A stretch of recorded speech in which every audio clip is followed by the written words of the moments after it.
and welcome to another episode of Cho Thoughts. Of course, I'm the Big Cho, and that right there is Big E. Other direction. Not you right here, bro. I just pointed. But on camera, you're pointing the other way. You're right here, bro. I'm looking at you. No, you're right there. Yeah, you're right there. Okay. All right. I was like, I'm pointing right at you. Anywho, because this dude's all fucked up. I mirrored my camera. Remember? Oh, Mirror your camera. I don't. Trial and error. Okay. Anyway, welcome to another episode of the podcast. We're gonna get into it. We have Samantha waiting in our green room. Yes, we're fucking fancy. We have green rooms now. So if you get on the show, wait in the green room, but you can hear us talking shit, even though we weren't talking shit on Samantha. But anyway, uh, so of course we start out with the weekend. Mine was very, very chill. Hung out with the boy, and of course my lady. Got a chance to watch Roadhouse. Fucking amazing. It was great. Great performance by Jake Gyllenhaal and Conor McGregor. Even though it was Conor's first time acting, you can see the subtleties that he's the first time actor. But I Yeah. didn't need that. I didn't need to see that much of Conor McGregor's ass. But the ladies probably will. That's fine. It's fine. Um, it's more or less it's a re-envisioned story of the Patrick Swayze film. You know what I Yeah. mean? So it's not like there's no Wade, there's no like Sam Elliott type. There's people like little things like he falls in love with the doctor. Yeah. There's little notions and shit like that. But it was, I guess, its own rendition of it.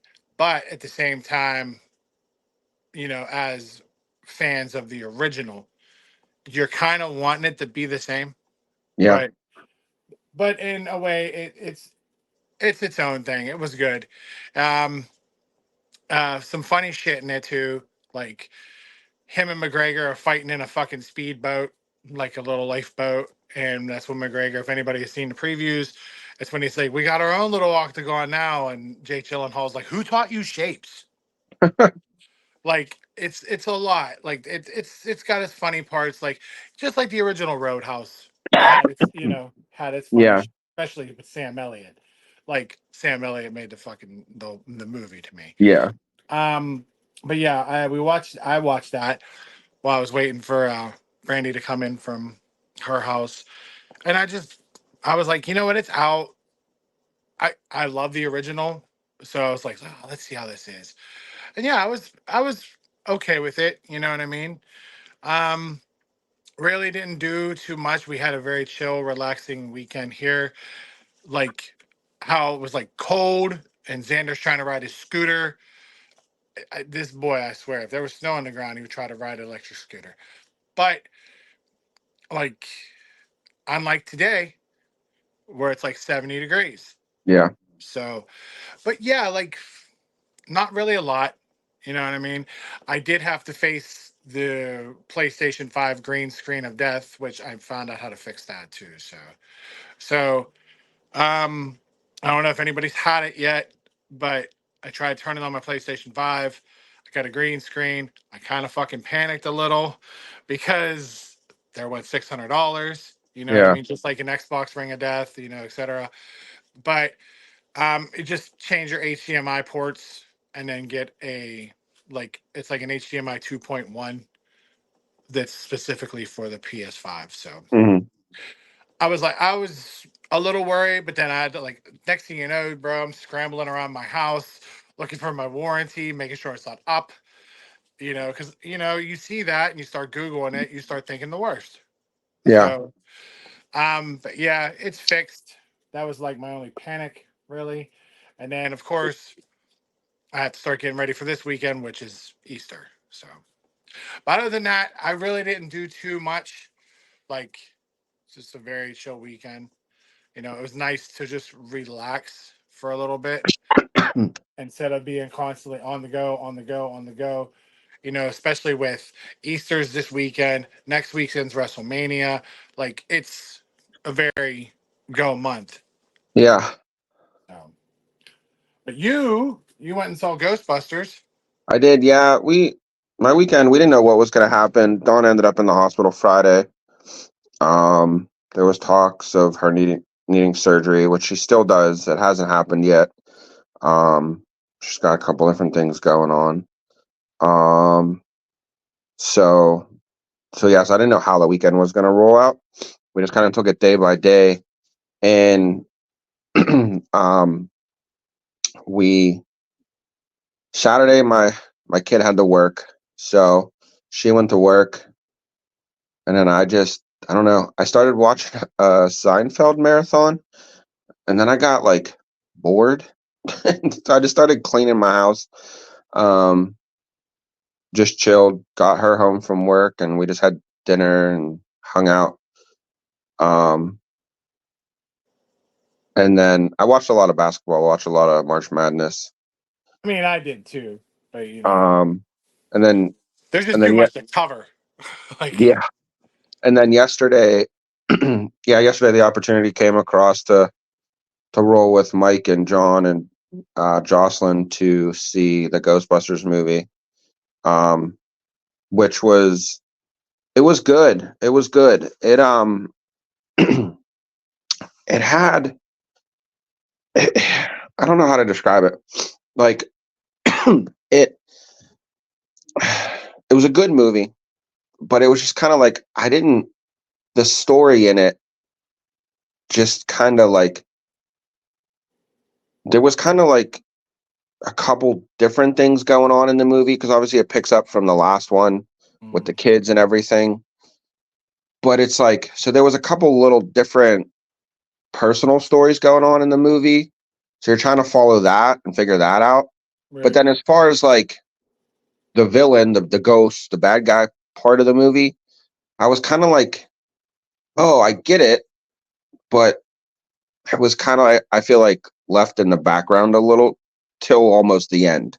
Then you're like, oh, okay, now we got the bad guy. Like you knew what was happening, and you're just like waiting and waiting for him to come, waiting for this stuff to happen. And then you're like, well, what the? Oh, okay. But it was good. Hilarious movie. I mean, comedy, typical Bill Murray, Dan Aykroyd comedy. And then you add Paul Rudd into that mix. Whew, dude, it's killer. Killer for the comedy. And then,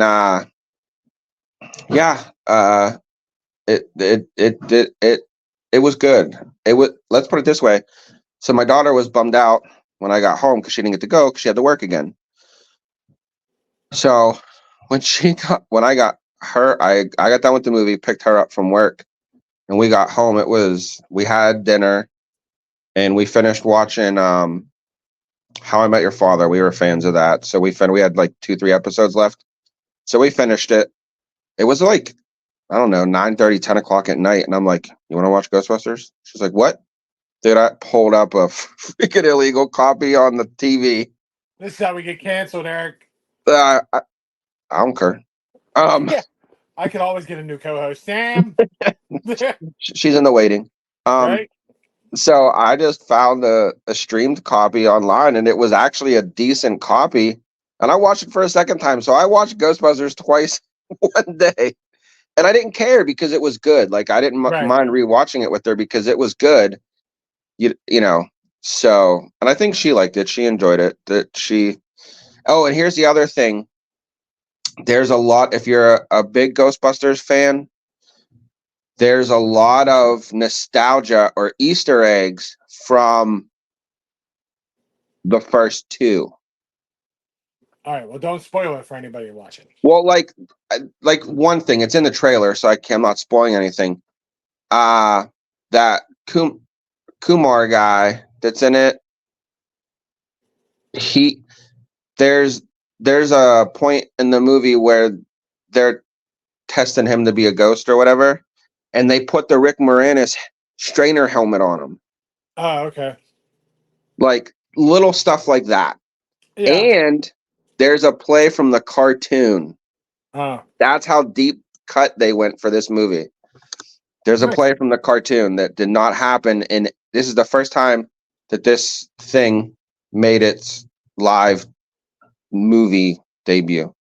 You tried so hard not to spoil that, which is good. From the cartoon. I didn't know how to say it. I was like, I'm very impressed with I you. felt like a tongue twister.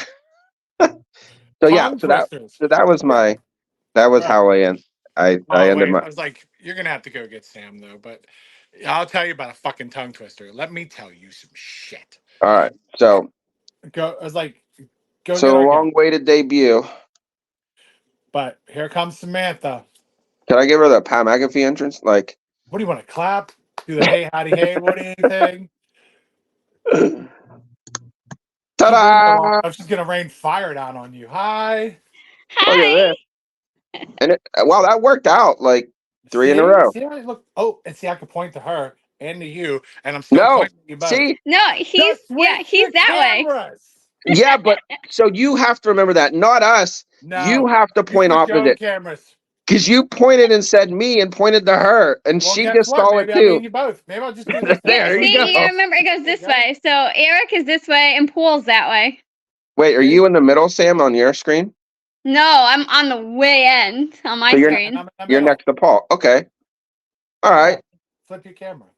So Paul, you're in the middle. I'm always in the middle. Well, you're the white to the Oreo. I was like, dude, I am the fucking cream that holds this fucking sandwich together. So welcome, Sam, to Welcome to the video spot of this shit now. yeah. Thank you. So before we brought you in, Eric was talking about tongue twisters, and this is great.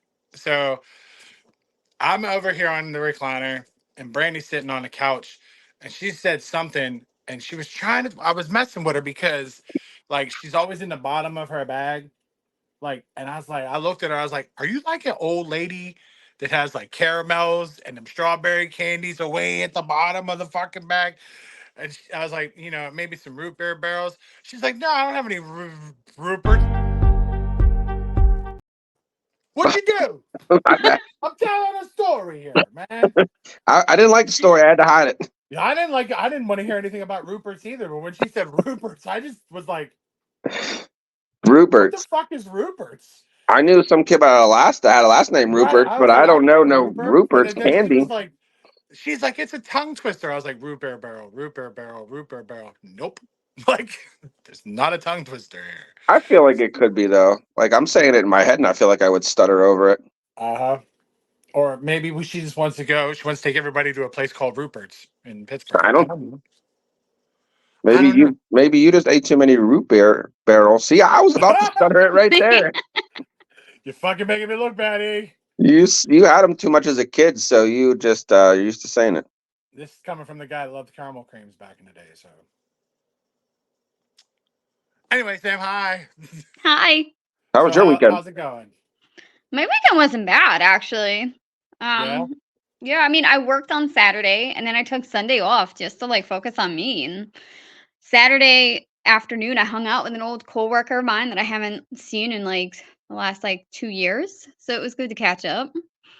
And then Nice. Sunday, when I say self care, I mean like I went to the gym, I cleaned out my car, I cleaned out my apartment. Like I did it all. I was Oh, like, so you did the most this weekend.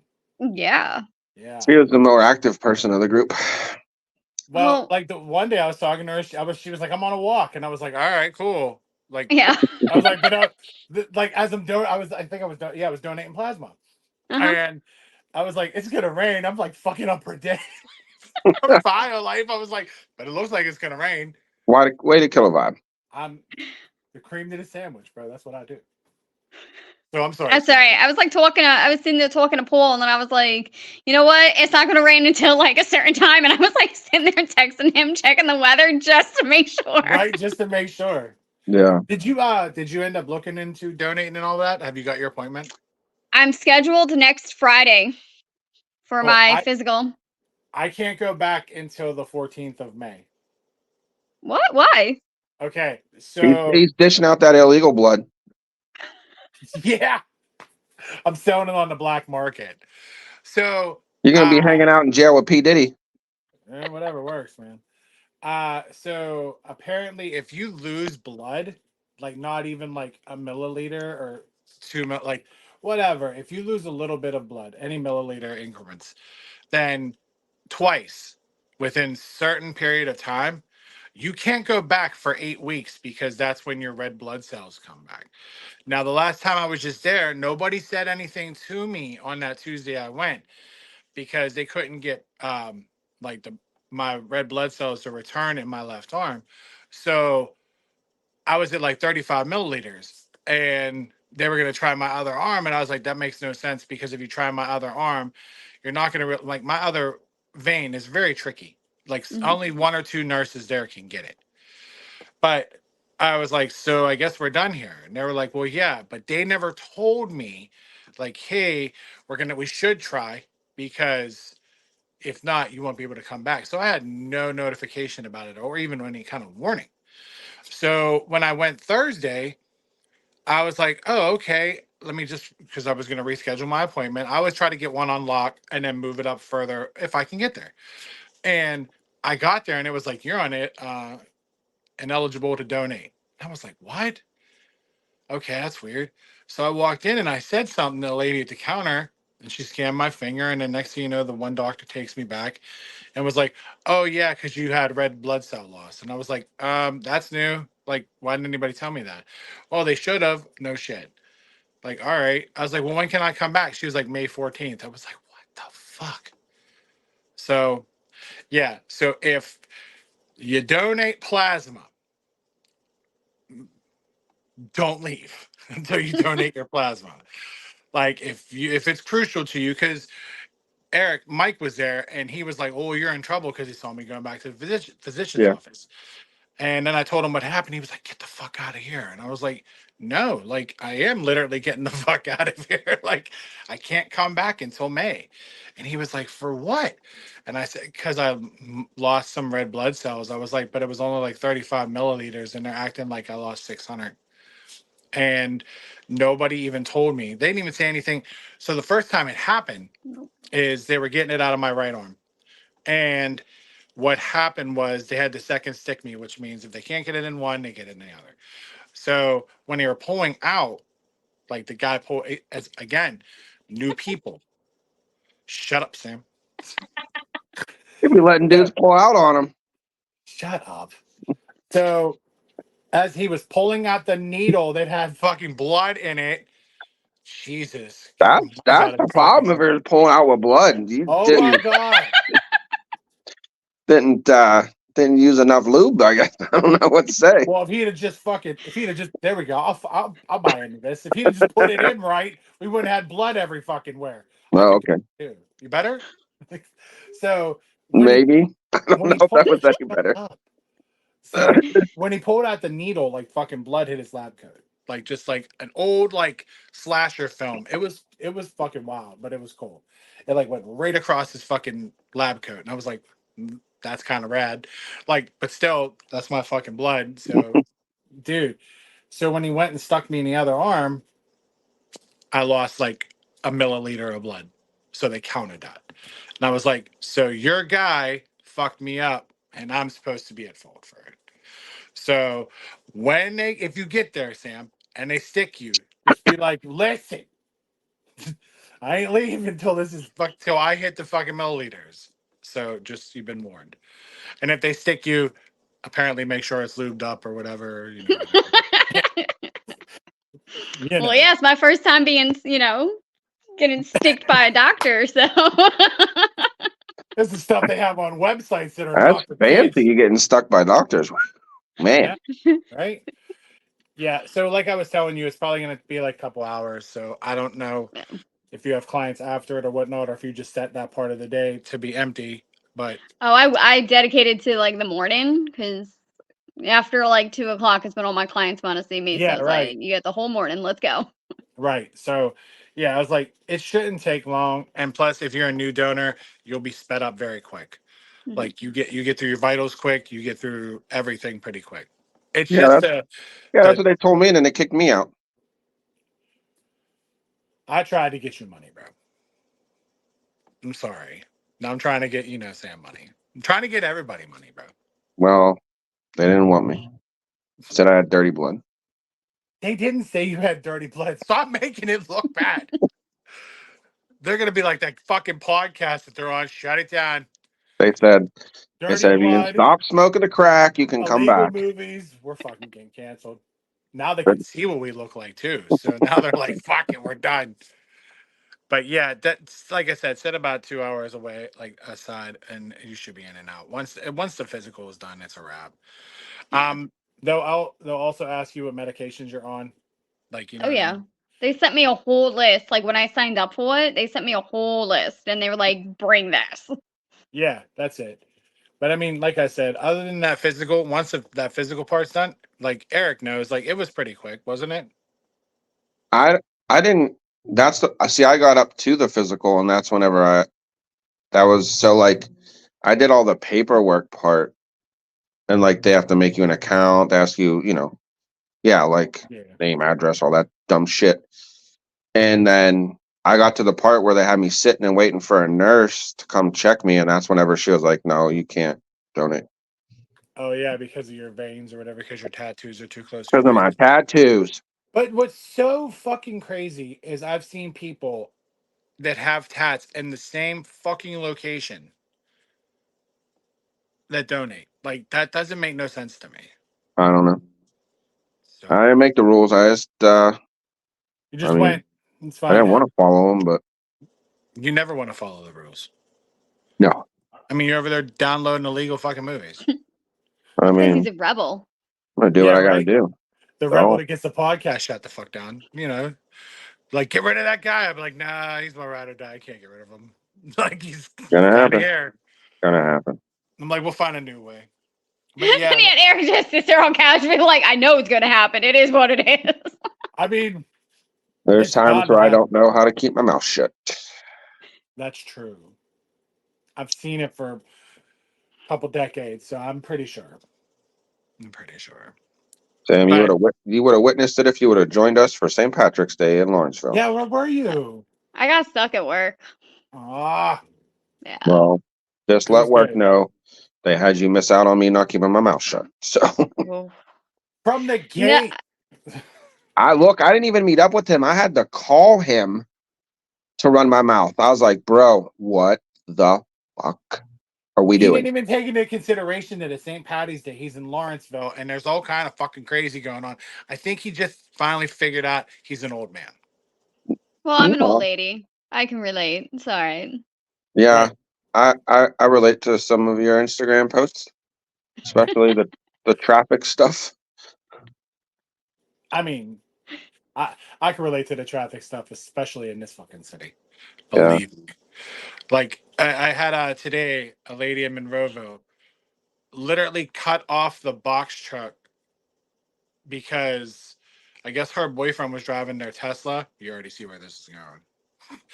And she cuts off the box truck because I'm trying to pull up a little bit, but I'm backing into like the spot right, like you can unload and unload. And she's beeping at me and she's motherfucking me because I'm not backing up fast enough. And I was like,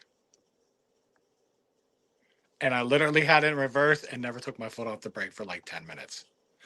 I was like, this how it's gonna fucking be today. I'm not a fan of Monroeville. I had a Look, guy yesterday. I was on my way to go pick up John so that we could go to the movie. Right. So I'm headed over. He was at work, so I'm headed over to Shady Side. I think I was on Bigelow Boulevard. I'm at the light on Bigelow, and the light, like I mean seconds, turned green, and I have one of those stupid cars that shuts off at lights. So I had to wait for my car to start before I could hit the fucking gas. Dude behind me laid on the horn. My foot gradually left that gas pedal and went right back to the fucking brake, and I sat through the fucking green light. yes, I would have done the same thing. I I fuck did them, not dude. give a shit. Nope. I don't understand. Like, where's the rush? Like, what the fuck is the rush? That's the problem with I mean, I think it's a problem with just society in general, but driving is horrible. People, I don't get it. Like, I mean, no, I'm not a perfect driver, but I'm not doing a fucking 100, Mhm. down like again like McKnight Road, where coming home from the movie there's like a truck had to have been doing almost 80, blows past us down McKnight Road, just for us to catch up to him at the next light. Like Route 8's the same way. what? Every Yeah, day. like Mhm. everybody thinks that everything's the Daytona 500. Like the fuck. Yeah. So like I have clients who are in Etna and Allison Park, so like I gotta take 28 to get there. Oh man, you should see how many guys I piss off on a daily basis. 28 is fucking murder. It is.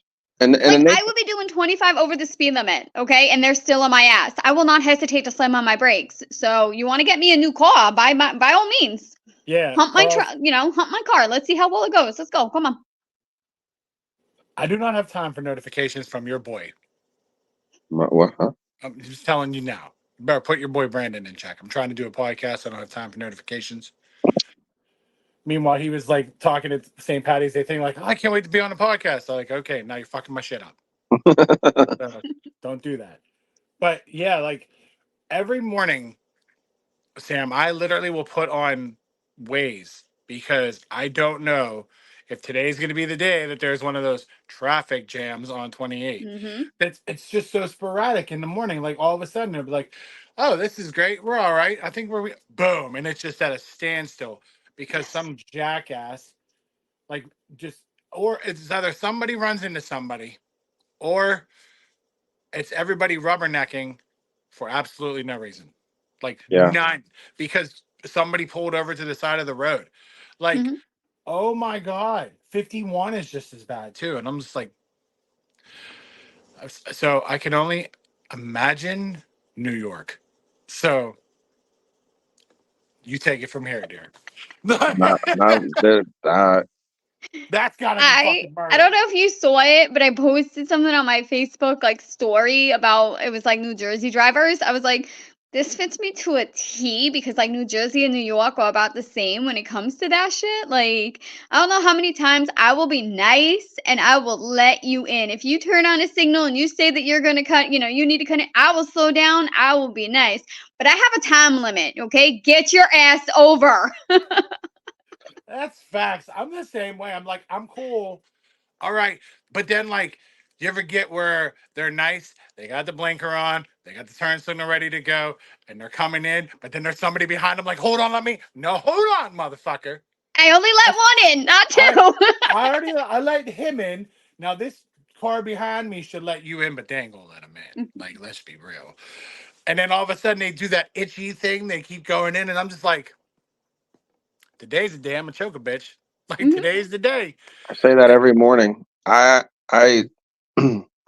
trying to get through the damn tunnels to get into Oakland, especially the Fort Pitt. Like I use the Fort Pitt tunnel because at least there's no lights, which make it worse. Yeah. But somebody let me in, so I repay the favor. Let somebody else in.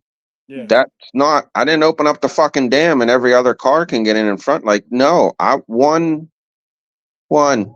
But they expect that. That's Come on super over. fucking crazy. If like me, you, and Sam were driving, and I got over, then automatically it would be like under the assumption that here comes Sam, here comes Eric, here comes like Yeah. that. They think if one person lets one person go, you gotta let the whole lane go. Yeah. Like I cannot stand it. I can't stand it. I don't know how I'm a driver, like for work. Like I really don't. I'd I end up don't get putting. it. I'd have a fucking car in that box truck because I fucking brake check somebody and now they're in the box truck. Like I don't And care. what's crazy is they get so close to the gate. Mhm. Like, and then I'll sit there and I mean, I got my mirrors, but now we have our camera up here, like over to the side. And I'll look and I'll be like, this motherfucker's gonna hit me. And they get close. I mean, and I'm just like, I I I don't have time for this because then like with me, you got to do the incident report, you have to do everything, Yeah. all because what? Charlie wanted to get to the fucking Mhm. to the tunnels before fucking 9 o'clock. Okay, wake up early.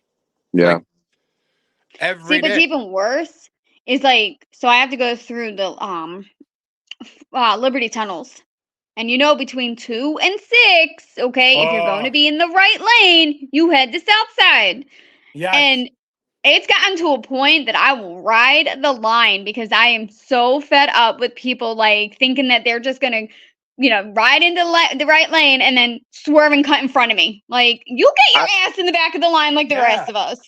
Like, I clap whenever because, if you, sometimes the city gets tired of it, or I don't know if they get enough complaints or whatever it is, and they'll put a cop there. They'll put one or two, like, motorcycle cops there, and they'll pull them over. And I'm like, yo, clap it up for that one. And then I'm like, why aren't you guys here just 20, like, I mean, how, like, I don't, split somebody there from that time frame. Just think of how many tickets and money that's going to bring to the city. Mm-hmm. Well, if you read or watched the news, now the Pittsburgh police aren't coming out unless it's like a dire emergency. Have you seen that? No. Like, yeah, they're not coming out unless it's like an extreme emergency. What do they classify as an extreme emergency? Apparently, you gotta get shot. You gotta be shot, murdered in the face. So basically, they're just gonna be rotating around Southside. That's it. Well, I just think too. I think that there's a staff issue, so they're trying to control what they can because they don't want a cop tied up on a dumb issue. Because that's the thing too, though. People call for the dumbest shit. I've watched it every day in downtown. Every day. I follow that Pittsburgh Standard on Twitter, bro. The calls that they get in, like they put up a call the other day. I don't remember where it was. Like, somebody called from a grocery store because the person in front of them was taking too long to check out. I'm like, this can't be fucking real. No, but that's why they shouldn't be calling the cops. They should be calling me. Yeah. Like, right? Well, let's get your number out there. Let's. I mean, our personal number. We don't want to be putting no personal info out there. Clients than what she ever did, and she'll be like, these motherfuckers. She's like, I'll never be able to do the podcast again. I'm gonna have too much work. She got that self-care, that fraction of time, and now we're gonna take it away from her. Yeah. That fucking car will never be clean now. Nope. Never see Sam again. No. Yeah. Poor woman won't even have a chance to walk. She'll be running everywhere. Try to have a mental breakdown to visit Sam. That's pretty much it. But yeah, I'm just like, so, I mean, I get it. I mean, it's so that, and it's just, as the old saying goes, like, one idiot ruins it for everybody else. Like, I mean, but in the city, though, there's a bunch of fucking idiots that ruin it.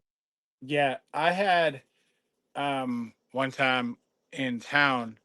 Now, when, like, as I'm telling a story, people are going to be like, well, it's town. But then, no, these were like two actual businessmen, like, fighting in the middle of the fucking street. Yeah. And then, to me, like, it didn't seem like an argument. It just seemed like one was talking louder than the other, like, kind of them just expressing themselves. Yeah. And mind you, never came off like heated, just like two drunk motherfuckers talking. You know what I mean? Like, one's louder over the other.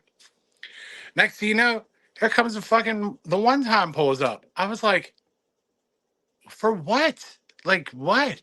And then they get out and they're saying that there was like a domestic disturbance or something. And I'm like, they're literally laughing and talking. Yeah. But they're loud. But they're businessmen. Maybe they just sealed some $50 million deal that none of us know about. But you know what I mean? But the cops pull up and it's like, it was uncalled for.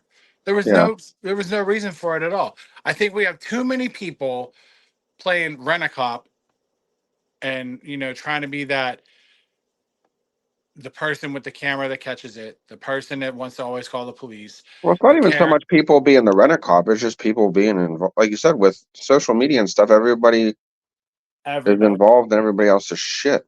Yep. Everybody wants to be that Karen or Kyle or whatnot, always involved in the shit. Mm-hmm. But I mean, like, can't you just let life be life? Like, no, it has to be documented and everything has to be on social media. Yeah. Everything has to be captured in the now. And you're taking like half truths and whatnot, and you're just labeling it like, oh, these two guys are fighting. Now they call the cops. Yeah. You weren't there. Like, I was physically there for 30 minutes and watched them like seriously, they were laughing, cheering, who knows what they were talking about, but you know what I mean? That's just the essence I got off of it. Like, if it was a fight, I mean, you both know how a fight's going to escalate. They're not going to be like, ha ha. No, it's not how it's going to go. Oh, yeah. I mean, again, if it was Southside, different story. But No, but it's just like people. I mean, I like to people watch, but I'm not gonna sit there and people watch and be like, hold on, let me call the goddamn cops on this one. Yeah, exactly. Yeah, I can't. I can't. Like, I'm surprised nobody called the cops while Sam was walking. There's a lady walking in a park. Oh my God. Let me just say. So yesterday I went to Target. I had to go pick up a couple of things, right? And as I'm walking out, there were like probably about two teenagers who, I mean, as we all know, everybody is taller than me. Okay. Yes. And these really tall teenage boys were like following me, and they kept following me to my car, and I started like freaking out a bit. I'm like, okay, I've got two guys like literally stalking behind me. They now know my car. They know like what's going on. So I kind of like did this beeline back into Target, and I like made sure I was in the lobby, and I turned to them. I was like, "Can I help you with something? Like, I've noticed that you're following me. What is going on?" I like my phone's in my hand. I was like, "I will not hesitate to call the cops." And they just went, "No, we noticed how small you are. I'm really concerned. We wanted to make sure that you got out okay." Oh my God. That's some shit. I'm like, "Why?" My Like, ass would have been like, this is not little people, big fucking world. I can handle myself. Yeah. come on, guys. Like, look, I know I'm tiny, okay? But I got a New York motherfucking attitude. I will take you out. Like, Right? Like, look, when she said she had the phone in her hand, I wasn't expecting it to follow up with "I'm gonna call the cops." I assumed she was gonna swing that fucker at him. Like, I No, didn't. because then I asked out of the bitch, got to buy a new phone. No, Yeah. it's causes and repercussions.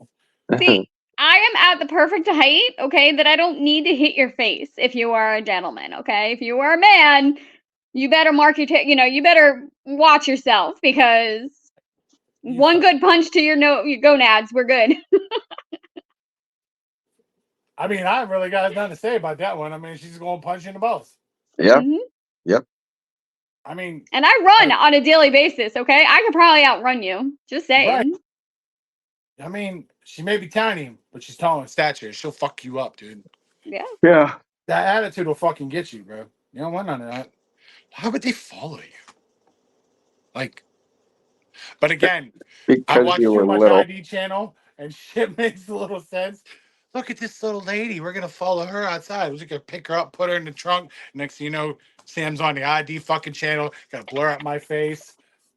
Next thing you know, Sam's like trying to bust out through the trunk by breaking through the tail light, See, waving. there you go. Be like she's watching enough Lifetime in her time. Right. Mm. Speaking of, remember how we were talking on like the Christmas episode, and I was literally skimming through like Comcast, and Lifetime came up, and there was like some traumatic ass story about like a woman's survival from this horrible man. And I was like, I bet you if I go 2 or 3 clicks down to Hallmark, it's gonna be a fucking Christmas movie. Like, I was waiting for it. I swear I was waiting for it. But but that's the scary part, Sam, is they like following you out there. They yeah, they could have just picked you the fuck up. You'd be But like, I mean, no. at least they was Yeah, looking out for her. yeah, but to a point, to a degree that she had to address them. Hey, Mhm. hey, Like, Phil's on. Oh, sorry. I didn't. CM Punk wrestling's on in the background. CM Punk walked out. I was like, Brad, you're I was messing like up the calling him world. Phil. Like, I don't know. You know, It's it's not every day you get to call somebody Phil. all right. I don't know Yeah, no we'll just Phils. go with You, that. know, either of you know any Phils? I know a client named Phil. My uncle, does that count? Wow, I would think that counts. Okay. Yeah, and She's living up like. Does he live in Philly? No. Oh, you were okay. pushing that. I was like, that would have been fucking dope though. If her Uncle Phil lived in Philly, I'd have been like, well, all right. See, Uh, the whole thing is Sam probably got some Philadelphia connections. We could have got to WrestleMania through Samantha. I have Philadelphia connections. What the hell are you worried about? I am worried about you. I'm about to be like, well, you didn't get us nowhere. Like WrestleMania See, is next week. remember, I I lived in didn't. Philadelphia for like 4 years. I So didn't know. I didn't know we were trying to go. I mean, who doesn't want to go see WrestleMania in Philly? I know the ladies want to see Roman Reigns. I don't know. I've grown tired of Roman. You have grown tired of Roman Reigns. Yeah. That's impossible. I'm Well, I just like, think he doesn't do it for me anymore. I'm like, all right, it is what it is. He's on I think Phil. He likes Phil now. who likes Phil? She does. She moved on from Roman How do you even know where she might not even be a CM Punk fan? She over there. No, I was I like, mean, honestly, I don't really have a male crush. I just know some of the females. I mean, some of the women. I don't like using the term female, but some of those women, damn. I Divas. might turn lesbian over that shit, because I just mean, saying. ain't nothing wrong with that. You know, it is 2024. Yeah. I mean, And if I'm it just hasn't saying though, worked I'll out, compliment a hot woman. I'm not one of those Right. women who are going to be like, "Oh my god!" Like, no, if she's hot, I'm telling you, she's hot. Like, I will be the first one to walk up to her and be like, "Babe, your tits are amazing, great ass, like you look hot." Like, I'm going right, to empower a woman. Go for it. She's right. gorgeous. Like sometimes I feel like that Tom Segura special when I see a dude, it's like nice, but I don't want to tell him, man, because I'm like, you fucking mean. I'll be like, I'm just saying, dude, you got it going on. Congratulations. You know, Like, well, I'm like, look, I'm going to say well done to you just for the fact that whatever you did to get in that shape or get in that, I'm not doing it. So yeah, credit to right, you right. because what you see is what you get over here. Like, there ain't no special workouts or, I tell you what is really starting to like fucking piss me off is I'll talk to somebody like a client or whatever, and Sam, you'll love this. Is I'll go like, "Hey, like what's going on? You losing weight?" She's like, "Oh yeah, Ozempic." I was like, "You motherfuckers, dude!" It's driving me nuts that when I talk to like all these people, oh, it's Ozempic, Ozempic, or Trulicity, and I'm like, yeah, Be and you, like, but I get so jealous of you and others who went that route, because I had to do it the hard way. Like, you, not to say that I'm not dismissing, because you still worked your ass off to get where you are, but my doctor refused to give me that. She was like, "No, I'm not giving it to you. No." I well, tried it. It made me sick. mine just told me like because I'm going to do blood work this week, and if everything's okay, then they're gonna take me off Trulicity. I was like, oh, great, great, but Yeah. everybody in the world can have Trulicity and Ozempic, but no, Paul. Let's like, but the thing is, I get it. Like it served its purpose, and now Yeah. it's done. But now you got these people that are abusing it, and that's what makes Mm-hmm. it so damn expensive for somebody like Yep. myself that needs it, or somebody that's a diabetic that it's needed or it's Mm-hmm. required. Yeah. And like they don't give a shit. Like they just don't. Like, Yep. you could do like you, Sam, put the work in, put the effort in, and you can lose it. Or it could be like my situation where I needed this and it Mm-hmm. was required for me to have this to lose it. Or you're just cheating and just shooting yourself up every week and going, I'm okay. Like, I actually knew a woman who did that. Like, she was at a point where her health was declining, and the doctor was like, "You need to go on this. You need." And she didn't. Like, I understand, like, you, when you take it though, you should incorporate it with a diet, exercise. Like, you're Yeah. It's supposed to not have like, that I regimen think with people it. just think that you can just take the shot and it Mhm. works. But like, no, you still have to, because like my sister did it. Um, and she still, yeah, had to diet. She still had to go to Mhm. the gym. Like it wasn't just like she just took, it was just, it just gave her that extra little behind the scenes help Mhm. yeah, to go that's along all with it the other does. stuff. But people think you can just take the shot and that's And it. you'd be okay. And I'm Right. Yeah. like, no. Like, she Well, would sit there and take a shot, and then she would devour a whole box of Milk Duds in front of me, and I'm like, "What are you doing? Oh, it Like, but that's that's the balances not out. how it thing. works." It balances out. But that's the thing is what they don't understand is by devouring those milk duds, it's going to make them awfully sick. Yeah. Mhm. Like, that's the thing with the Trulicity. And Brandy's got it now, but it's like, I told her because she's doing the gastric bypass surgery and all that stuff, and Yeah. good on her. And it's coming up in the next month. And, I'm going to be just as supportive as she is with mine. But my thing is I told her that when I take that shot, if I, if I was to, if I was to overeat, my body shuts that shit down. Where it's Yeah. like Mhm. you're done. Like you're not having no more. You're not doing no more. You're good. And it could be like it just depends on my body. If my body's like, okay, well, like this granola bar that's good. That's as far as you're going. And you're like, well, it's a fucking granola bar. But it's like, no, your body's already kind of had that, Mhm. like from the injection, where it's like you're good for now. And it's not like when you get hungry again, you're like massively hungry. It's just like that suppressed it for now, you know.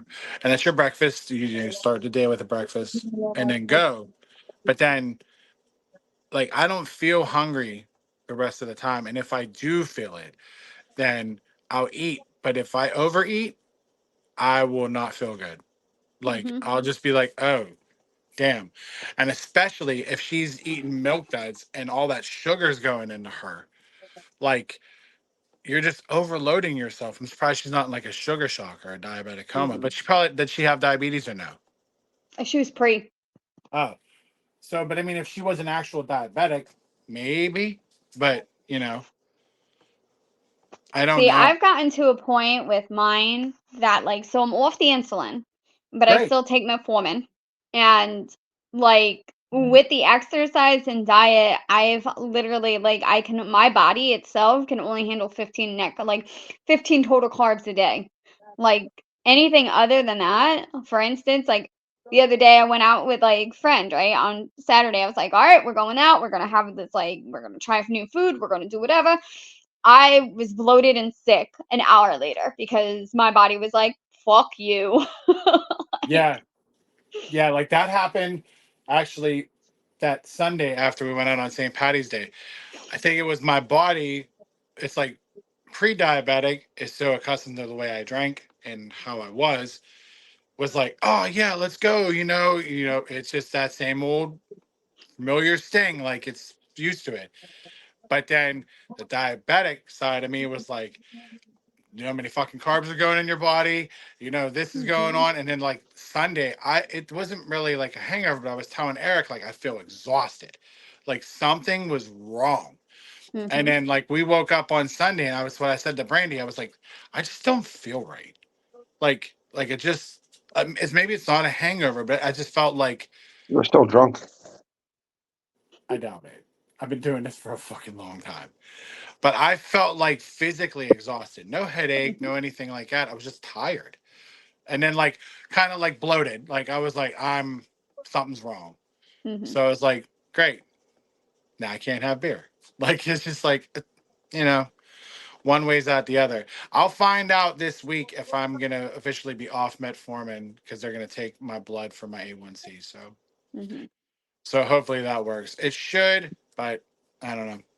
Because right now I'm just in that remission, so it's cool. It's nice, but Yeah, like I hate to say this, but I feel like you have it so much easier than I do, and yet you still look fucking amazing. And I'm like, why? believe me, there's days I wake up and I'm like, dude, this sucks. Like, and then like I look at everything so different. Like I just do. And then the worst part is Siri. Don't say anything about Apple, Eric. I don't want to hear it. Fucking But apple. I will. Like I'll wake up and then like I'll start my day, and then like I have like sugar-free yogurt, like Greek yogurt, and then I have to watch how many carbs are in that. And then like Brandy was just talking to her mom. Actually, she was talking to her on Sunday, and her mom was telling her about like she makes the best. There's this place or whatever, or it was either that or she makes like the best peanut butter pie. And Brandy's just quiet on the end of the phone, and she's like, her mom's like, "What's the problem?" She's like, "Mom, he's a diabetic." Like you got to really take that into consideration. Like, fuck yeah, I want a sliver of mom's fucking peanut butter See, pie. but that leads into I don't feel like a whole lot of people. I think it's like with any type of like illness, whether it be a mental illness or a physical illness, people hear the term and then they're like, oh yeah, I know so much about it because I saw it on TikTok or Instagram or things of that nature without actually doing the real research. Right. Like on Christmas, this past Christmas, my sister's or my soon to be brother-in-law, his mother had good intention, and she was like, my sister was like, oh well, Sam is diabetic, so is my dad, so you got to watch what you bring to dinner, things of that. Just don't take offense if they don't eat anything that you Right. bring. And my brother-in-law's mother was like, oh, I didn't realize they were diabetic, I'll bring a vegetable lasagna for them. That's still. Yeah. And I was like, okay, it's a good intention, but Yeah, but still can't eat it. Yeah, at the end of the day, it's like, well, how many carbs are in that vegetable lasagna? You know, like Mhm. if there's like how much cheese is in it, the noodles, like like you said, they mean well. They mean well. But at the same time, you're like, well, if you just did a little research, you know I couldn't be able to eat that. Exactly. But like, I mean, my mom does it too. My mom used to be, and Eric can vouch for this. My mom would always be like, "Hey, you should go eat, go eat, go eat, go eat." Now, since being a diabetic, she's like, "Are you good?" Like she Mhm. will feel me out. She'll be like, "Are you still hungry?" And I'll be like, "Yeah, I'm diabetic, but I'm still like, yeah, of course I can still eat, but I'm Mhm. good." Like, you know. And then she'll like, want like, "Oh, how you should try this." Never mind. It's like she just does Yeah. because like I don't know. My mom's more on board because she's Mhm. diabetic, and of course, so is my dad. My dad don't give a fuck. Like, oh Mhm. my god, like it's just bad to the point where he will take the milk duds. He'll take the Trulicity, and then he's over there, and he's like, "Let's go to a Chinese buffet." Yeah. What? Like, Like, I was on the phone with my mom last night, and I'm talking to her, and I hear my dad walk in, and he hands her food. My mom says, "Thank you," and I was like, "Oh, what did dad make?" She's like, "Oh, he made some fudge brownies." And then he comes back, and he's like, "Yo," he's like, "I'm gonna go down the street and go get some milkshake. Do you want one?" And I'm like, "Are you kidding me? Like, you just ate brownies." they just don't get it. Like, I I'm on. swear to God. I'm on board. Let's go get some brownies and some milkshakes. Well, you go with them. All right. Go enjoy for us, Eric. Yeah. Go. Right. I Just mean, let me they know what told they. me I was pre-diabetic, but here's my thing: aren't we all pre everything? Yeah, but we're actually diabetic. Yeah. But I'm just saying though, like we should all watch our sugars, not just because we have diabetes or not. Like, No, but I believe what it is nobody pays attention until it hits them. Mhm. You yeah, know, I'll be no, a yeah, prime there are those example. people that just don't like sugar's their life. Right. Like I was like, it wasn't that's the funny thing. It wasn't necessarily like my life, but now if I go back and Sam, you could probably vouch for this. If you look at what you were eating or what you Mhm. were doing, and then you look back at it and go like, all right. Like some of it starts to make sense. Mhm. Like sugary drinks is was like the top thing was like, oh, because like I mean I would drink water and stuff like that, but like there would constantly be pop in my refrigerator, and I'll be damned if there's any pop in my refrigerator now. There's pop in my fridge. You want some? Mhm. There's no. But I think what a lot of people don't also understand is that like certain health conditions like diabetes, it is like a lot of times associated as a comorbid disease because it is associated with like some sort of underlying mental health. And for Yeah. me, like I when I'm looking back at it, I'm realizing that a lot of my like what stemmed from it was a lot of the stress eating associated with Oh yeah. my anxiety. Yeah, I can imagine. Yeah, I can tell. Like we've had that problem. So I think this was before we had you in the green room. I don't know. Yeah, no, you were probably. Anyways, so yeah, so my wife's been in the hospital and dealing with a bunch of shit. So like, yeah, the eating habits have been horrible because I'm just in this like, not like an I don't care fuck it mode, but it's just like, you know, like I just like last night, like I said, I went to the movies. I I had a popcorn. Mhm. I had a little popcorn. I had my drink. That's That's fine. good. But Like we didn't have dinner, so we were hung when I picked Jane up from work. We were both like, all right, we want dinner. It's now 7 o'clock at night. I'm like, I'm not going home and cooking. Like, fuck Mhm. this. I get that. What we do? Went to the Wendy's drive-through. Yep. So it was just like, you know, all right, whatever. Like, and that's just kind of been the mentality this week, like this past week, like or whatever. Like, I'm just like, I think the ladies at McDonald's like know me on a first name basis. Like, But like in the same scenario, that's a bad thing too. Like yeah, it is, and I know that it is, but it's just like I'm just at like Sam was saying, like I'm just like at this mental point where I'm just like, all right, like I got so much other shit going on that like Mhm. preparing a meal or cooking is like the last thing I'm worried about. So then I'm like, well, fuck, I gotta eat. All right, well, I'll just go yeah. whatever. That's because you have so much stuff going on that Yeah. you're like mentally not checked out, but you're mentally like tunnel visioned. Yeah. So it's like you're so all this right here is what you're taking care of. But then it's a little shit like when you're so busy, or again, to Sam's point, where you're stressed out or you're anxious and whatnot, Oh yeah. who gives a fuck about eating? Mhm. Nobody Yeah. gives a fuck about this or that. So yeah, maybe you're checked out, but like this is the focus. And then outside the bubble is it's like the eating and whatnot. Like these things will pass. Like, okay, well, I'll get to it when I get to it. Yeah. And then it's like by that time you do, it is. It's like 7, 8 o'clock at night. Just because like I've had those, but then like when it's I'll come home and it's just like, if I come home and I fall asleep. Uh-huh. I'll wake up and it's like 7:30, 8 o'clock or something like that. And I'm like, dude, I'm fucking starving, but it's 8 o'clock. So next thing you know, the other day I felt froggy and I fucking air fried fucking pizza rolls. And now when I got done, I was like, why'd I do this?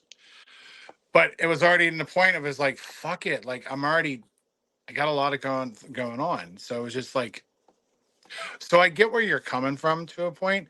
It's just like, my thing is I never want to go back Mhm. to where it Yeah. was.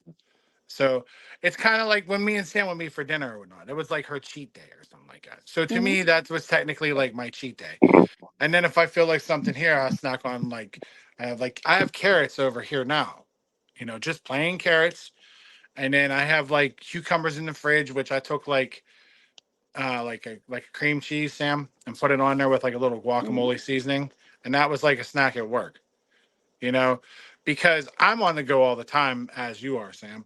So I just started thinking of It's like, no. if it's any fucking vegetable thing related, it ain't happening. But like I Yeah. totally get that pool because like if I'm really craving like a bagel with cream cheese. Okay, first of all, I will wait until I go home to New York to get one of those because let's face it, I'm not going to go to Dunkin'. But if I really, really, absolutely need one, like I will toast a whole wheat like piece of bread, put some cream cheese on it, and then put a little bit of everything bagel seasoning on it.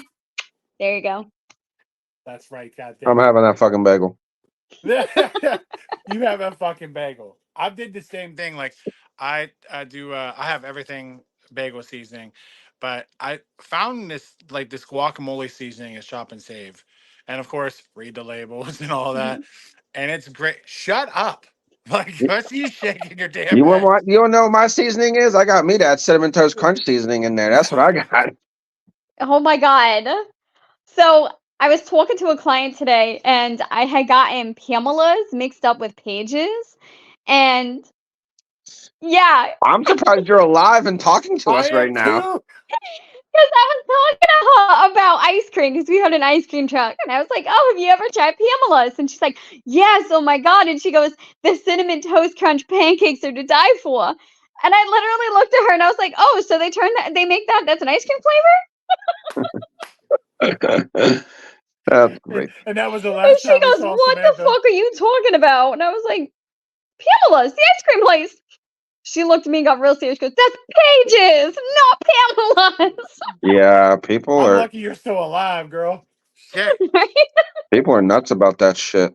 dude, Like I'm I don't telling care. you, I've never been there, and I live. It's like it's not bad. not that Like far from me, but it's because not like bad. I don't see the skeptical of it though. Donna and them talk about it all the time. Like that was like their thing. Yeah, when growing up as kids, oh yeah, we used to all pound the car. But I guess like for us though, Paul, like that was us. Not saying it was the greatest, but like when we were kids, like our parents would take us down to good old Tasty Freeze down Yeah, by the zoo. yeah. I mean, yeah, for sure. And like there's they compare like pages to Glenn's. Glenn's out 28. That's Mm, almost the same thing. Like there was one time when I was still with Xander's mom, and it was like 8 o'clock at night. I think pages closed at like 9 or something like that. And she was like, "You know what I'm in the mood for? Pages." And I was like, "You understand we live in Sharpsburg, right? Like, yeah, there's no fucking way we're making it there." I shit you not, we made it there and it was 8:50. Like, yeah. But then like I told her as we're eating it, I was like, "What is the big deal?" She's like, "You hush your whore mouth." Like it was basically like I Yeah. was like, "Dude, okay, I get it. It's good, but I mean, I'm sorry, I'm not really gonna make a trip halfway across the city No. every like other Mhm. weekend." Like I'm okay just going and getting some good old Dairy Queen. Like I don't care. Yeah, I mean, I mean, shit. I can't even tell you the last time I've had. That's the last time I've had ice cream. Like I can't tell you the last time I've had ice cream. Like, Like that was on Friday. I was sitting here watching March Madness. Uh, Jane had went out for her friend's birthday. They were going out to dinner and stuff. And I'm like, all right, well, I'm on my own. Donna's at the hospital. What am I going to do for dinner? Next thing you know, it popped up. Wendy's app was like, bing. Hey, you can get a $6 March Madness deal and free delivery. I didn't have to leave the house. I was Just like, like, Eric, come to me, come to I was me. like, dude, fucking right. All right, send them me my fucking meal. Wendy's be calling you, bro. They'll just be But like, but then "Hey." so like I'm going through the app, putting in the order, and then it popped up. Do you want to add a frosty to that? And I was like, you bet your fucking ass I do. Give me that frosty. Now they're So like, enticing you because now they have like an orange creamsicle one too. yeah, we just saw the commercial for that, and I was like, where was that option on the menu? Like, Yeah, I saw that and I was like, "You motherfuckers!" Like, yeah, I did. I was just like, "You sons of bitches!" Like, That's yeah. like that's how they try to get me anymore. It's like, "Hey, look at no, no, no, no." See, they try to get me, but then Wendy's is just a little overpriced for me, so I'm like, I don't want to have to deal with that. But Well, that's then I because have it's a ridiculously McDonald's right overpriced down the now. road, and the Yeah. line is always outrageous, and I feel like that's the universe being like, "No, Sam, no." Right. I have a McDonald's and a Wendy's right next door to each other, right down the street from my house. Um, I have too many things around here. Yeah, you do. See, we just like again, like we went to Wendy's last night just because like with Wendy's for us, like we don't order the big combo meals. We just do those like they were like the $5 bags or whatever. Yeah, Like you like the get like biggie Mhm. the bags little or whatever they're called. Yeah. yeah, we just grab one of those because again, I mean it is a little I mean it's an okay amount of food for the price, but like I'm not getting like the big ass, sandwiches or whatever, like the fucking baconators or whatever. Like Yeah, I can't do all that. I mean that's the only thing is like I'm not But then shitting on anybody. we get home and Jane's emptying out the bag, like separating the food in the bag, and she was like, "Did we? You only ordered?" I'm like, "What?" And she was like, "They gave us extra sandwiches. Like there was extra sandwiches in the bag." I was like, "Oh, okay. I don't know what happened, but we're not gonna complain. It's not on the bill, so I mean, yeah, I mean you'll have that. It was their sneaky way to get you to come back. That was yeah." it. Or like if they would have snuck in a fucking orange creamsicle frosty, they'd have had your big ass there. But see, that You'd was have just the been like, thing. "Give me some of that."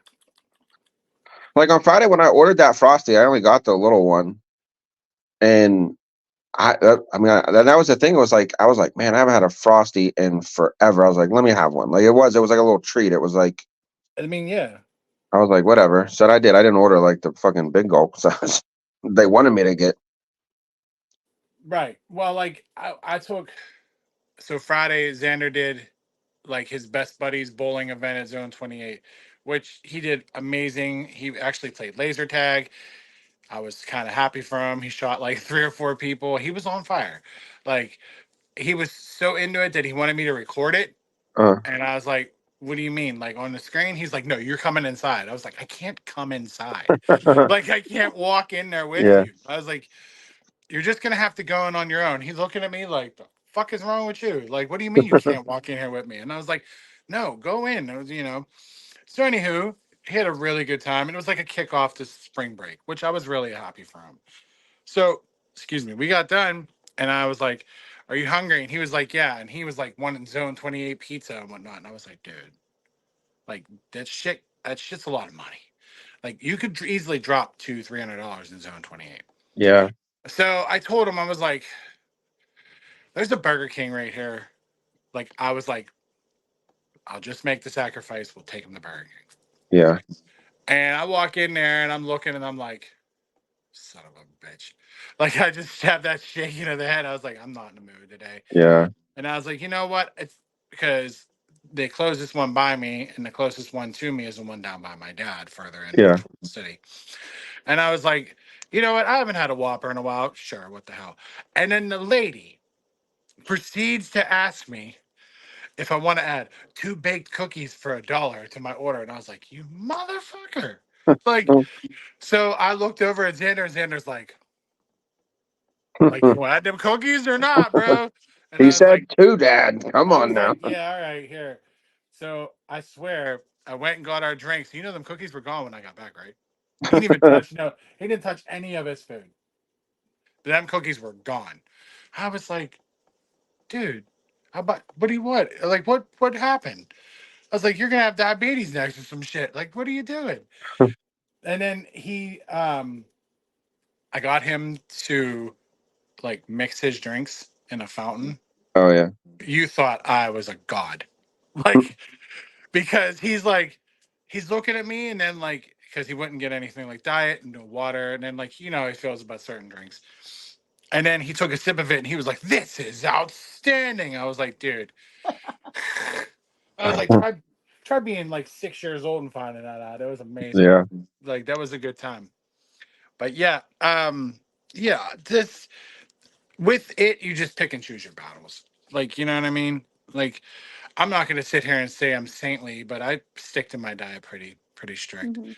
But just like Sam, I have my cheat days, and I'll have like something like that, and then it's like Brandy says, well, you could try this or you could do this, and I've took that into like placement because like my job is very physical, so I take that into stride too. Be like, all right, well, I'm burning all this. Maybe this isn't so bad.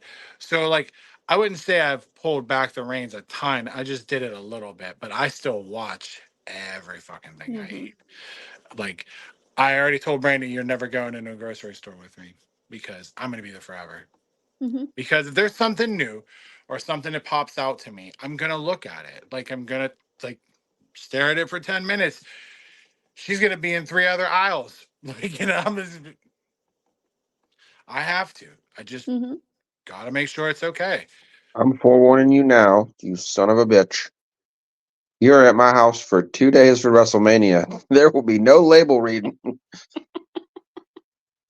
can Bro, see Eric feeling off. I will like fucking Sharpie over some shit. I already like, but see, again, it's kind of like what Sam said. Like I go into that mindset knowing what we're doing for WrestleMania, the outcome of it. There might be like, if we do like pizza or something, like how many slices to eat, like shit like that. I take all that into consideration. Like, because Brandy told her mom, she's like, I'm impressed of how good Paul is at this. Like, I was like, yeah, because I'm not trying to die. Like, that's it. See, like, I know for me, like, I See, can't go all day without eating. So at some point No, during the day, like, I'll have like a boost or I'll take like one of those Splenda diabetes care, like Glucerna, one of yeah. those during the. But when I travel up to New York, that's 8 hours of sitting in a car. And so I will have a small breakfast, one of those shakes, like probably about 2 o'clock. And then by dinner time, you bet your bottom dollar I am having a pizza. Well, one, if you drove 8 hours to New York, I mean, you're gonna eat New York fucking pizza. I have a I'm, pizza. Damn I right. have a pizza in you the fucking fucking right. passenger seat. You freaking fracking fucking right. I am. I mean, who doesn't want to slice this like yay big by this wide? Like, Somebody asked me what was it, like 2 weeks ago. They were like, "Is it true that it's only New York pizza if you could fold it?" I couldn't talk yes. to them. Could not talk to them. And the worst part is, yes, I have a great friend from there. I just know that if you fold this shit, that's what it is. Yeah. You do not eat pizza with a fork, okay? You Oh don't. my god, Who the it fuck's makes me eating pizza with a nauseous, fork besides a little kid? dude. You'd be shocked of how many Yeah. fucking people eat it with a fork and a knife. Like, especially the corporate world that I see downtown, Mhm. and they do a lot of like morale boosts. So here's pizza, blah blah blah blah blah. I've seen so many people use a fork and a knife, and I mean, I don't mind like people patting it down too for the grease. I get that too. Mhm. But like the fork and the knife, get the fuck out of Do you here. know what that reminds me of? You ever see that Seinfeld episode where he With starts the to eat? Snickers bar. Yes. Yes. But I mean, like, who does that? Like, oh God. Ugh. Making my stomach nauseous. Like, yeah, that's like somebody eating a burrito in the middle. Why? Now I want a goddamn burrito. See, Eric, that's your fault too. I haven't eaten dinner yet, so don't fucking start with me. Oh man, here we go. So when he goes to Wendy's again, Sam, it's I'm gonna not be leaving my house. awful now. I had Because no reason to leave my house today. They canceled on us. Well, they didn't figure out Donna's surgery, so I didn't have to go over to the hospital. The kid's on Easter break. yep, I'm off work. Like, where am I going? you can have it Nowhere. delivered to you. No reason to leave this How do house you not today. lose your mind? Yeah, that's true. Well, that's why on Saturday after my kid went to work and I'm sitting here by myself in a house, then I'm like, well, I watched a Seinfeld marathon and I got about 4 or 5 episodes in and I'm like, yeah, I can't. So my mother-in-law came to pick up clothes. She was going over to visit Donna. She picked up a like to-go bag thing for her and she was like, what you doing? And I was like, dusting my house. Like, I'm fucking dusting the house. Like rearranging some photos and Jane got home from work and I'm like, hey, what do you think of the plant on the mantle? She goes, what? And I was like, I added the plant to the mantle. What do you think of the plant on the mantle? Like, she's like, I don't care about the plant on the mantle, Dad. And I'm like, well, this is what happens when you leave me at home. They're just lucky I didn't fucking watch HGTV. If I'd have been watching HGTV, You would have they had remodeled came that home whole to some fucking crib. construction. There would have been construction going on. I had the power tools out. I've been building the shelving unit or something. Who knows? He'd have Now, been was like it a real driver plant or was it a fake plant? To build something? No. No, The you said you put a plant on the mantle. Oh, yeah. it's real. Do we It so was like, is it still alive though? no, listen here. I'll tell you a quick story about these fucking plants. That so we don't have the like I'm okay with like taking care of plants. Like I'm all right with it. Like my mom's good at that shit, so I learned from her. Well, we just don't really do much at our house as far as plants go. Because we have to watch certain things because of Adonna's immune system, it could Mhm. make her sick, whatever. So we just really weren't plant people. No big deal. But when her grandmother passed away, her grandmother was a big plant person. All the grandkids, they gave them a plant of hers. Well, Donna got a spider plant and it died. We did not take care of it well. I think putting it on top of the fridge was not the greatest idea. So it just didn't go well. So I felt bad. So I think it was like for Mother's Day or something, like sometime after this plant died, I bought her a new one. It was a little baby one. I bought her a new spider plant. I've made sure this fucking thing has not died.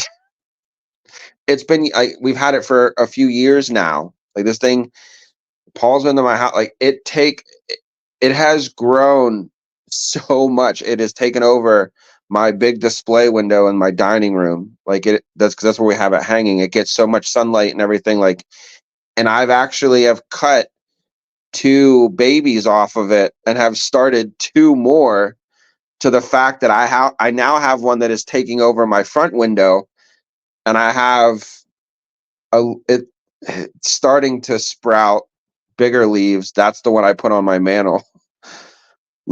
So I'm like, not only have I taken care of the one, but I've now merged and gotten 3 out of it. So you Every time you kept saying it's taken over, and it's like the only thing It going is. through my mind was a Little House of Horrors. yeah, Little Yeah, Shop of like Horrors. that's Fuck yeah, so was I. I was like, so the when I first come down one to is. WrestleMania, it's just gonna start consuming us. The first one is so big. Like it's so big.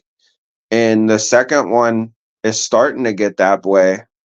And then the third one it's just in it looks like a little fishbowl pot thing.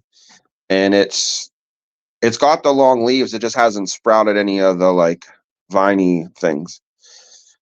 So yeah, You good off the green thumb. I'm like, fuck, like I'm feeling pretty good about myself. I've got this one to stay alive and No, but the best is when you ask your daughter, basically, like, did you notice anything? And you put that work in, and you were sitting there dusting, and you did all this, and she's like, No. Yeah, You're she just was like, like, what "What?" the fuck? Yeah. Yeah, like I did that the one time here, and I was cleaning up something, and I'm gutting out the spare room for Xander for like all of his stuff, and like for him to like for his creativity and shit to get going, and it's gonna start turning out pretty well. And I was like, well, I got this stuff for your room. He's like, okay, Yeah. what? Like I'm doing this room for you. Like you don't even care. I don't know. Yeah. That's the answer for everything. I don't know. Yeah. I don't know. He just doesn't want to be bothered with me. He's a teenager. Yeah. But like Spectrum or not, he don't care. He's Uh, like, I don't fucking care. Like, just leave me alone. I'm also seeing personal space with him, Sam. Mhm. mm, Like, like he'll want to get real cuddly with Brandy, but then he like puts the blanket over his head, and I'm like, dude, how are you breathing? Like, cause she'll open it, and she'll go, oh my god, it's so warm under here. I was like, well, one, he runs hot, but he just loves that. Mhm. Ugh. 'cause he And I does was that like, to Donna sometimes when you guys are here. yeah, and I'm just like, dude, come up for air, like, please, like, you're It's fucking more down. of that enclosure makes him feel like Yeah. secure and safe. And that's the So thing, like it doesn't help here that Donna's always under a blanket. So he's just like, hey, yeah. she's got the goods. Let's go. Like, Well, it's kind of double edged because what he'll do. So Sunday, I woke up, came in the living room with him, and I was or no Friday Saturday morning because Brandy was coming Saturday. And I came in and I'm like, good morning, Xander. He's like, good morning, Dada. And I was like, do you want breakfast? What do you want to do? He was gone. I was like, oh, cool. I got 30 seconds with my son. Like, and then he went into my room and I was like, this little shit. So I was like, all right, I'm gonna go fuck with him because I don't really fuck with Xander like when he was a kid.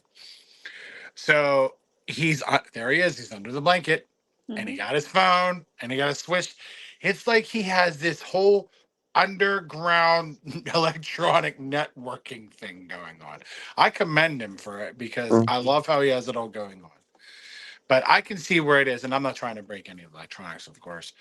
And I'm like trying to get like under that blanket. Just I itched probably a quarter of my body, and all of a sudden I felt boom, like he just fucking kicked me, and I was like, hey, and then I guess he realized it was me. He's like, I'm sorry, and I was like, no, it's cool. I was like, but who'd you think it was? I don't know. What the fuck you mean you don't know? yeah. Mhm. So I just agitated him some more. So he was up here in the beginning, the top of the bed. I laid this way at the bottom of the bed. So when his feet were out, he was like basically touching me, going like who's this? And I was like, it's your dad. And he's like, pulls the blanket down. He's like, oh no, you gotta go. I was like, Dad, this is my house. Like it was just how he said it too. Oh no, you gotta go. I was like, Yes, I'm watching him I, get a lot more I expressive now. I had a session last week, and I'm building really good rapport with one of my Cool. clients. And I come and I sit down next to him, and I'm letting him know a session's about to happen. And he's like, okay. And his mom walks in, and all of a sudden he goes real quiet, and he Yeah. points there, and he goes, "You." And she goes, "Yep." And I look, I said, "This is your session, buddy. So use your words. I want you to communicate. Tell her." Yeah. And he looks, he goes, "You, mom, gone. I don't need you here. Out." Yeah. Right. I absolutely love it. And like now I'm watching the teenage version of my son come out. And I absolutely love it, but I fucking hate it. Like Mhm. I was like, I mean, I get it because I've been there. I've been a teenager myself. But like we took him to Eaton Park a couple weeks ago. And Brandy's like agitating him, poking him and whatnot. And in his politest but most I got you voice, he looked at her, he's like, don't do that. Mhm. She was looking at him. She's like, "Oh," I was like, "I don't know. You heard him. Like, he's never been that like, hey, That was like last time you guys were over here and I think he was messing with the light. He loves messing with the light in my dining room. yeah, Mhm. And Paul told him, he was like, Xander, quit, quit pulling on the light. Okay. And he fucking did it again. And yeah, Paul was like, Mhm. Xander, I told you to quit playing with the light. He was like, okay. Then he did it again. And yeah, Paul went and I was like, hold on, let me try something. I was like, Xander, quit playing with my light. He was like, Yep. fine. Like he was whenever like, I go home to like New York, right? I always like spend a lot of time with my best friend, and she's got 2 kids. She's got a 16-year-old and a 13-year-old. Okay? And her 16-year-old will test her limits, I tell you. Like, whoo. So she'll try it with, my best friend. My best friend will be like, Maya, you need to stop. Or Maya, I asked you to please. And she'll keep going. She'll keep doing it. But the second I'm like, Maya, what did your fucking mother just tell? Oh, she turned around. She's like, sorry. I sometimes they need that, like, because they get used to, like, they get I used mean, to it's just a parenting thing. Like, they yeah. get used to, like, Mm-hmm. but when somebody else, they're like, oh shit, somebody else is noticing. Like, like, all Well, right, I guess it's time to listen. like today, be like before we all got together. So I'm talking with Xander's mom, and something happened with him today, and I'm not gonna put our business out there. Mm-hmm. And he's FaceTiming me, and he's giving her shit at the same time. I don't go for that. Because you know what I mean? You're gonna show me the same respect you show your mother, and Mm-hmm. when you're with her, vice versa. Same deal. Like, don't do that. And she said something to him. He's like, I am. I was like, listen. And all of a sudden, kind of like both of you, I was like, hey. And the whole tone came to me like, shit. Like, Mm-hmm. dad Yeah, just yelled at me while I'm at mom's. Like, because he's so used to Ashley correcting Mm-hmm. him that when all of a sudden I say something like, hey, you do not talk to your mother that way. It's like, oh shit, I probably shouldn't talk to my mom that way. Like, if I got dad yelling at me, like, yeah, all right. yeah, Like, yeah, if I got Uncle Eric telling me to not turn the fucking light off, yeah, all right. All right. Like, yeah. yeah, Because, so like I said, like, you could, like, I could just tell he was pushing your buttons. And then for me, like, I'm sitting next to you and I'm trying not to laugh because I think it's funny, like, to see Xander react with you that way. Because I mean, you yeah. figure I've watched you raise him, and it's just like, yeah, like, it's weird seeing that typical boy teenage attitude come out of him. Mm-hmm. So I'm sitting here like, bro, like, are you gonna tell him again about that light? He was like, Xander. Yeah, Dad. All right. And then he fucking flicks it again, and I was like, all right, let me try. Instead of laughing, let me try to help the situation instead of laughing at him. And Yeah. I'm like, I was like, Xander, quit playing with my light. And he was like, okay. And then he went and sat down. And it was like, I don't think it was like he was shocked that I yelled at him, but I think he just realized, like, all right, I guess I should listen because if Like, hey, like now if Uncle Eric's yelling at me, maybe I shouldn't touch the fucking light. yeah. Okay. Yeah. That's why I tried to emphasize like my light, like maybe it'll click to him, like, Right. Like he did something the other day, and I'm in the middle of getting talked back to, Mm. and he knows that I know when he's talking back because he'll say something and he gets like snippy, and I'll be like, "Hey!" and all of a sudden his face will get like dropped, and I'll be like, "I'm sorry." I'm like, "Yeah, don't. If I ask you to do something, please do something. I don't yeah, ask you to do much. Just do your chores, pick up after yourself, etc. Just do what you have to do. If I ask you to get groceries out of the car, get groceries out of the car. If I ask you to go get the mail, I don't ask you to do anything like Mm-hmm. anything than the norm. You know what yeah, I mean? But I love when I have him like on a cleaning day. It's fucking hysterical because I'll be like, okay, well, pick these shoes up, put them in the cupboard, or I'll give him like a 2 or 3 list task, Sam, so he follows it real good, Oh and he yeah. does pretty good for the most part. But when that list is done, this is the best. When it's done, he'll look at me like he worked a 15-hour day. Yes. He will, and I'll be like,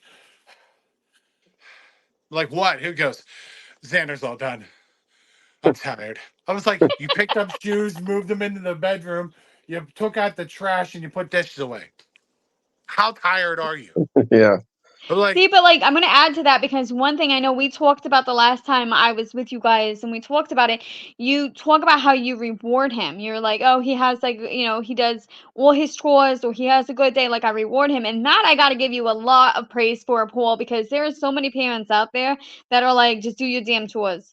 and they don't realize Yeah. it can take a lot out of teenagers, even those, who aren't on the spectrum or have, a behavioral issue. Like, it's a lot for a teenager to actually do a task that they've been asked for. And I always like to compare it to, you show up for a job, you may be having a really bad day and everything else, but at the end of the week, you're still getting paid for it. You're still getting that incentive to actually Yeah. do your work. Can we? Right. Can you? Shh, let's not talk about this no more. My kid's in earshot, and she just did the dishes. I ain't rewarding her. No, but it's just the same thing as like, it's like the little things that get rewarded for, not just Mhm. do them. You know what I mean? What they don't understand is, by doing so much or doing whatever they were doing, chores, etc., that in some way, shape, or form, we as parents are going to reward them in some Mhm. way. Like, you know what I mean? It might not be now, but you know what I mean? It's like, hey, you've been doing this for so long around the house. Here's like, we'll go out to dinner or something like that. Mhm. Or like, his thing has been he wants his iPad for Easter. And I was like, oh, fuck ass no. Like, this, I was like, no. But like, I've seen that he's now to the point where he comes home, he'll do his homework without being prompt, and then when he's done, he gets his screen time, and then when it's time to make dinner, he'll help me make dinner or get involved in it. Then once he's done there, then it's so funny because once he's done eating, he's instantly looking for dessert, just like anybody else would. It's so funny. But then he'll be like, Xander wants dessert. And I'm like, okay, well, what do you want? And he'll be like, well, like, I thought you had it made up in your mind what you wanted. And then like I'll get him some like baked goods or something from like Shop and Save. He likes muffins and little like gobs or whatever. And then it's funny because he'll try to sneak two. Meanwhile, I told him you can only have one, but yet he's trying to eat one while trying to be in the top of the refrigerator where they are. And I'm like, I can see you. And he's like, I'm like, then you already ate one. Like, it's fine. Like, you're done. But like, I think what solidified it is when I was talking to his teacher, Mrs. Hopper, on Friday. It's just how compassionate he is, how outgoing he is at school. And she was basically telling me, like, it's no bullshit. Like, everybody at school loves him. He's very Mhm. outgoing. He's great with his peers. And I was like, okay, yeah, I'll get the iPad. Like, that's rewarding enough for me. Like, the fact that he will literally every day before he leaves to come home, he will grab Mrs. Hopper's arm and tell her that he loves her and thank you for being you. Aw.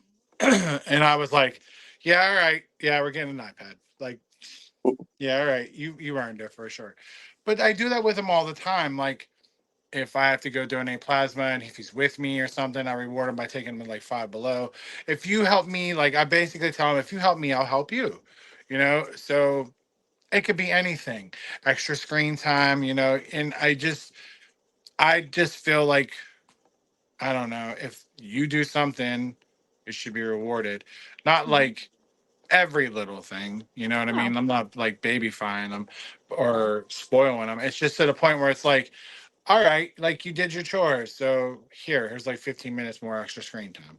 Mhm. Or okay, like the two cookies at Burger King, they gave 4. You know what I mean? It's just like it's not overdoing it, but at the same time, just showing them and acknowledging them, like, hey, Mhm. you're doing a great job. Like, I see you. Yeah. Yeah, Time. that's like Jane. Jane's starting to really get into her artwork, and I guess following in Dad's footsteps, and she wants to like get involved in graphic design and stuff. And she's been doing all this creative work for the school yearbook, and doing all of her things. And it was just like she has a tablet, but it's just a basic like one of those Amazon Fire tablets or whatever. And I mean, she has Yeah. her phone, but like outside of school, she really didn't have a way to like do her stuff. So, like you said, like I told Donna, I was like, obviously I know that world, so I know what to look for. I was like, let's get her something that she can use at home or have personally to do all of her stuff on. And I was like, let's just get it for her, like just because, like, I mean, she again, like today, like she did the dishes in the house, like, I mean, she does shit, and she used to get rewarded for it, but now that she's got her own damn job, I was like, you ain't getting allowance no more. Like, you just Really? like, I mean, yeah, she got her own. But so we bought her a Microsoft Surface, like, so that she can do all of her stuff on there. And that's like I said, she's on Easter break, but she's sitting there. She's on her phone with her teacher, but on her tablet or on her thing doing her, because today they have to have the yearbook submitted so it can be printed. Yeah. So she's doing. I'm like, you're not like I'm letting her go. I'm letting her do her thing, but it's like you're not in school. You're on break, but you're still doing like work. Like Because it's she knows the grind don't stop. Like she yeah. has to get it done. And that's the thing, and like that's what she's trying to balance out too. Like, like I said, she just started working, and then she just had her first. I think it was last week. She had her first experience of I have to balance out work or school. So she had school all day until like they get out like right before like around we can basically say 3 o'clock. She gets out at 3, but then she had to stay after school and do some of this yearbook work, and she had to do some photos for the school because she's a school photographer, so she had to do photos, but then she also had to be at work by 6. So she had this day where she had to learn to like, all Time right, management.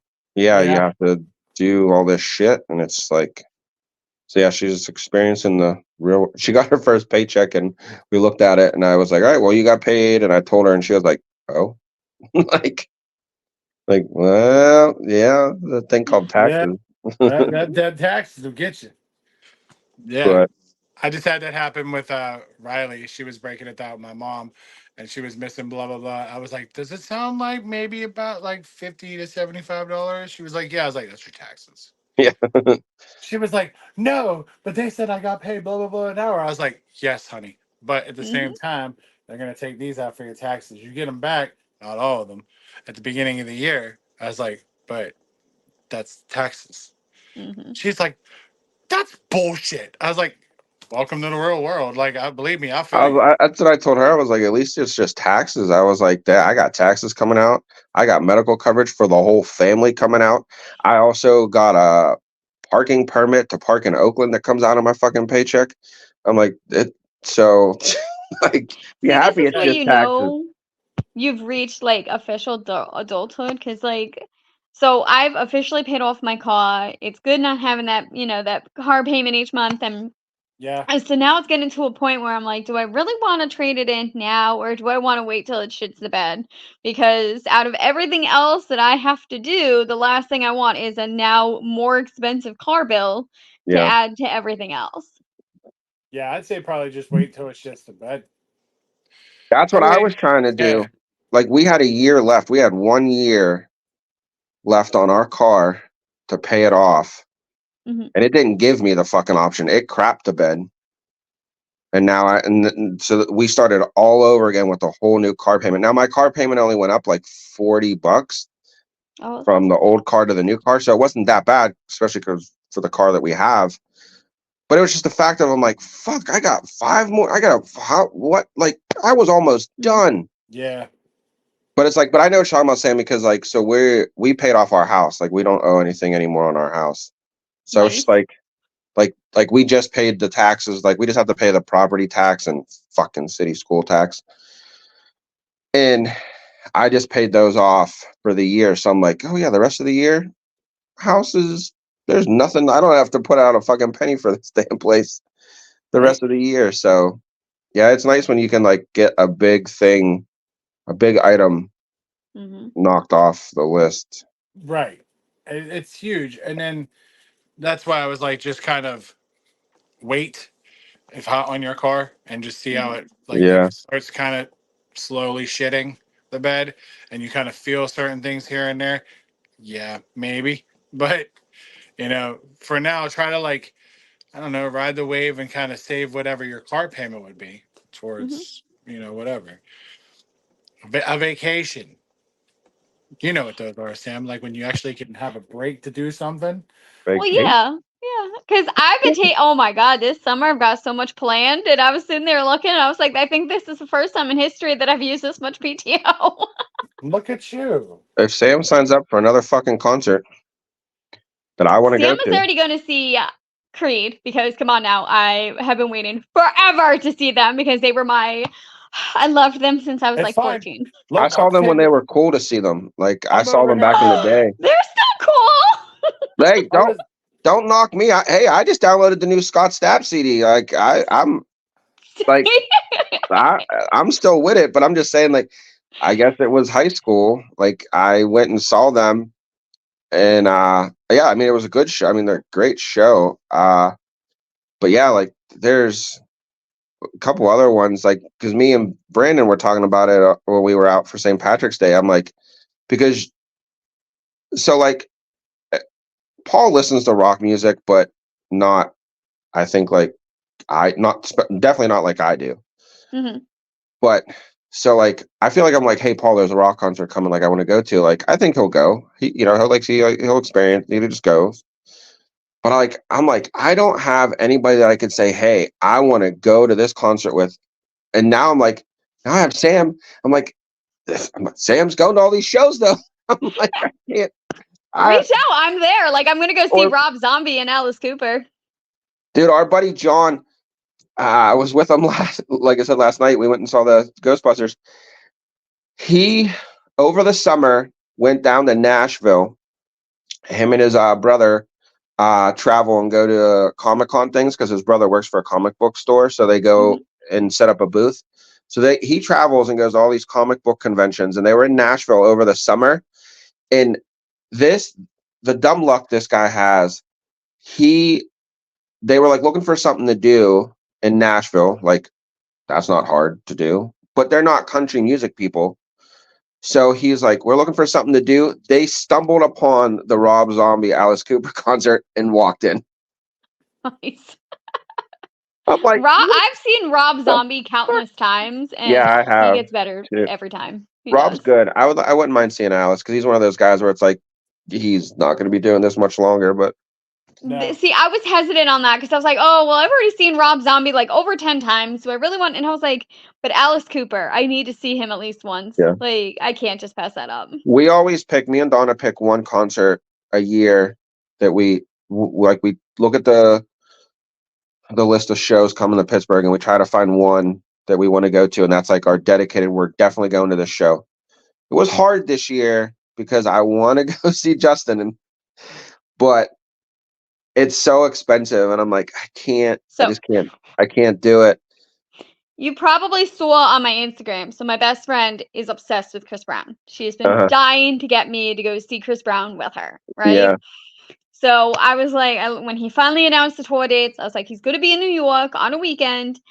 I'll go with you. I will drive up to New York. I will go with you. She was like super, super excited, right?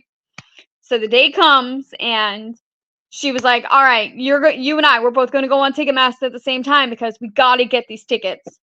Let me tell you, okay? That was the most anxiety-induced experience I've ever had in my life. Every time I put tickets in the cart, they disappeared. Yeah. Every time I was like, let's go, we got this. Nope, they were like, it's available, it's not available. I kid you not, I was like a heart racing. I was like a race against the time. I was like, bitch, I need these tickets, let's go. That's the way it was when Justin came a few years ago when he debuted the Man in the Woods album and he went on tour.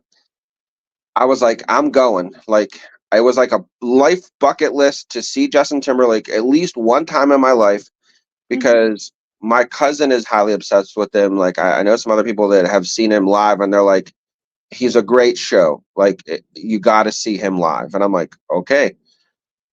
Same thing. When his tickets went on sale for that first time he came, I like you did. I'm like trying to get tickets. I'm like, come on, like, Yes. and I'm like, this is so frustrating. I finally got them, and I'm like, holy crap! Like, so this time I didn't even bother. I just waited. I mean, there's still tickets available, but it's just like now they're outrageously priced, and I'm just like, I can't do it. And the worst part about all that, like when I got my Rob Zombie tickets, first of all, Rob Zombie, I can't say Creed was I went full out and I got like VIP with Creed, but with Rob She's Zombie, like, hold me now. Yes, okay. I was in love with Scott Stapp. Okay, I cried when they She's like, broke I'm up. a little person. Take me higher, Scott. Take me higher. But if you toss me like a little fucking kid, I don't know. Like, okay, my 16th birthday, my dad was like, you can either have a sweet 16 party or like, whatever else. Like, and I was like, I don't want a sweet 16 party. I was very tomboyish. I did not want any of that. So my dad surprised me for my 16th birthday. He got us Creed tickets, and that was my first time ever seeing Creed. And they were front row. I was excited. I was like in love with Scott Stapp. I was like, he's my man. That's the end of it. And then all of a sudden, like, literally, they broke up like a year later. And when I tell you my depression was in full swing, I mean, like, I missed a day of school because I was so devastated. Damn. Dang. So, I mean, you but, have that. but like the Rob Zombie tickets were cheaper than Chris Brown tickets. Oh, And I think- then I was able to wait on the Rob Zombie, right? They were like, get in line 10 minutes early. No problems getting in with the Rob Zombie, okay? But Chris Brown comes on, and I go on Ticketmaster, and they're like, you're number 2,126 in line. You're like, gee. Well, Yeah. I was like, I don't have like, I wasn't like pre-sale looking for it. So, Brandy wants to see Sleep Token, and Mm. I was like, all right, yeah, that sounds great. Let's go look. And mind you, the tickets were on sale for maybe a couple days, if that. And I was like, oh, you know what? I'll go look. So she's sitting on the couch and I'm on the recliner. And I was like, we ain't going. I instantly just looked at her. I was like, we're not going. She's like, how much are they? I was like, I don't know. They're between like fucking 200 and 400 a seat. I was like, yeah, we're not going. We're not going. I was like, you know what? I'll just listen to them on the fucking radio. That's fine for me. That's fine. It's perfectly fine. Like, tickets are outrageously fucking stupid anymore. They are, and that's the problem. Like, that's why I said, like, we try to budget at least one concert a year. Okay. Sorry. We try to budget at least one concert a year that we want to go to, and it's like a date night. We'll make a day of it or whatever, and we share some similarities in our music world, but we have completely different spectrum. Like Paul knows this. Like Donna's big country. I am not fucking country, but Nope, it's neither like am I. she'll listen to rock music, but she listens to classic rock, like Mhm. stuff like that her dad grew up listening. Like she listened to through her dad, but like the newer rock, like Breaking Benjamin, stuff like that. Like she doesn't know any of that shit. But it's like so there's some crossover, but not. But so I try to pick our shows carefully. That I don't want her to go to something that she's not going to like, or I'm not going to go to something that I'm going to be bored with. Mhm. So we always tend to end up going to classic rock shows. So this year we're going to see Heart. So Oh my god, I am so jelly right now. and the thing is I was like, we're buying tickets. Like they were already on sale. I didn't pre-buy. Like I didn't wait in line. I saw they're coming here to the arena, and I'm like, and that's our thing too. Is like I hate going out to that fucking pavilion for shows Which one? out in Burgettstown, the pavilion, It's down whatever by Oh, yeah. whatever the Lake fuck again. they're Like calling it Star now. Lake. Yeah, I hate going out there. So I tend to go to shows at the arena more, but their tickets were only $30 a piece. Yeah. And I'm like, that's either good or bad. Like, I like they're just at that point. They're like, we're not in it for the money. Like, let's not try to gouge our fans. Like, because we've been doing this for how many years? Was it also based on seating? Or yeah, I mean, there was different price ranges, but like for the seats I got us, they were only 30, and we're in a decent spot. And again, it's at the arena, so it's not like we're Yeah. like I always far try to away. go further in only because I've gone to so many shows there in the Yeah. summer where a random thunderstorm has come through. Mm. Yeah. Yeah. But so we're doing the Heart show because I'm like, with the history of those two girls, like who knows if their band's gonna break up again or Yeah. whatever. So Yeah. like I want to see them. But we're trying to see that big concert that's coming to PNC Park. Journey, Def Leppard. I so want to go there. I do. Now I've seen all of them separate. Like I've seen Journey. No, I lie. 2 summers ago. It was right before the summer before COVID. The Def Leppard and Journey came together, and we saw them. Now I've seen Journey. That's probably like my favorite. I guess you could say like '80s band. So Like, to add to that, I don't know, did you see the article that Forbes recently put out on Journey? no, Don't Stop Believin' is the #1 well-known song across all generations. it doesn't surprise me. That doesn't Yeah. surprise me. That makes total sense though. But Because like anybody drunk will start singing that motherfucking song. yeah, like I've seen them 4 or 5 times already. Like it's just, and it's good a show every time. And Def Leppard was such a great show, and I was like, oh, like I would. And then after we experienced Elton John at PNC Park, like I've seen shows at PNC Park, but that was when I worked there. So it's different when you're working. Like I'm not really getting to experience it. I've seen it, but I'm not experiencing it. When we went to Elton John last summer, I like just the way his stage was set up and his scenery, and then it was obviously at night, so the backdrop of the city, like I was like, this is the fucking spot. Like they need to have more shows here. And I'm like, the fact that I could see Def Leppard and Journey in this atmosphere, like I'm in. But I'm afraid to see what they cost now, if there's anything available. I'd imagine it'll be something But like crazy. Breaking Benjamin, they're coming. Aren't you going to that one? Did you get tickets to that one? Yep. I want to see them. I saw them when they weren't even a main act. They played, I think it was Ozfest back in the day, and it was like when they were still kind of like an underground band. Like they were on like a side stage somewhere, like not even. They're good live. I'll tell you that. Like I've seen them like 3 or 4 times already. But again, like they didn't have many hits or anything back then. That's why, like, I want to see them more current, because it's like I want to see. But and Disturbed, I missed Disturbed. Did they come yet, or are they? Not yet. He hasn't announced tours yet. Or they were just here last year. They were here last year, yeah. But Yeah, because didn't you go to that one too? I've seen them every time, because they always played Ozfest, and there was like we had this spurt. Paul didn't go. That was Paul's hip hop era.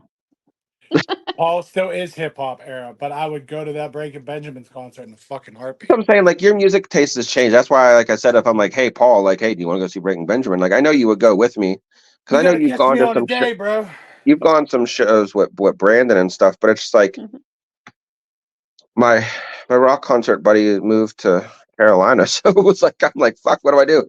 But I'm just like, plus 2, like I'm old. Like going to some of these. I get like, that, because like I can't do the pit anymore. Yeah. Like I can't stand in the pit. I just can't do it. I have to have a seat. And so many people are like, but then are you really a metalhead? Fuck yeah, I am. I can still jam out from the seat. Yeah. I'm just curious how, like, your little ass gets in a pit and nobody be trying to fucking. I would be impressed to watch that. Back in the day, as I say this, sounding really old, I used to like, because I was so little, I used to be, excuse me, and like if people weren't moving through, I would like crawl under their legs and go around until I made it to the front. I thought she was just punching dudes in the balls because she's right there. No, like, nobody ever said anything, because they could always see over me. So they were like, no, go ahead. I got caught. I didn't even mean to. I got caught in the pit one year for Slipknot. That was the first time I ever. Did you get caught in the wall of death at all?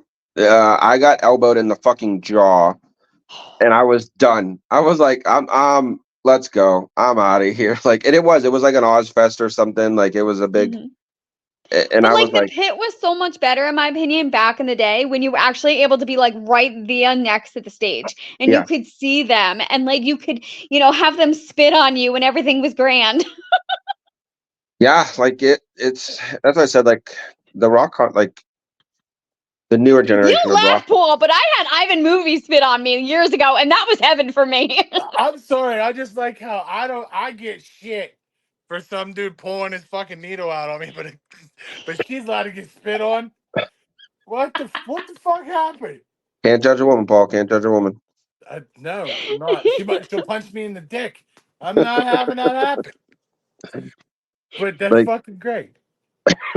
I'm allowed You to see, I laugh. was debating on going to see Avenged Sevenfold tonight, but What Oh. the fuck? This podcast isn't worth that.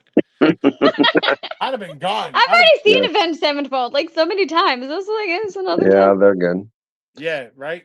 But like, that just happened in the car. We were driving, and Brandy will listen to like Lithium or something like that, and then she'll look over, and when I'm singing the songs, it fucks her up completely. Yeah. She'll be like, "You, how do you know?" Blah blah blah, and I'm like, You're judging this book by its cover." Yeah. I'm like, I'm sorry. I went and saw In This Moment in Hailstorm. Like, I'm sorry. I've seen Breaking Benjamins. I'm sorry. I was like, you think this is just all some fucking wiggerish kind of nonsense over here? I was like, that's not how this runs. So like, do either one of you know who Butcher Babies are? Who? Butcher Babies? Like, I've heard of them? I think so. Oh my god, I'm just saying, if either one of you, they're mine. They're my girl crushes, okay? I will fight you oh, for I them. thought Just she was saying. talking about Butcher and Babies. I'm like, Sam, I don't know if I could have you on the No, show. they're like the new what was that band back in the day? Kitty. Right? Aren't they kind of like the new if you remember who Kitty They've was? been around for a while, but yeah. It's a female metal Yeah. band. One Yeah. of them is Yeah. actually a retired retired funeral director. Oh, Sweet. that works. That's nice. But I mean, Yeah, like they're mine. I will fight you. I will punch you in the dick for them.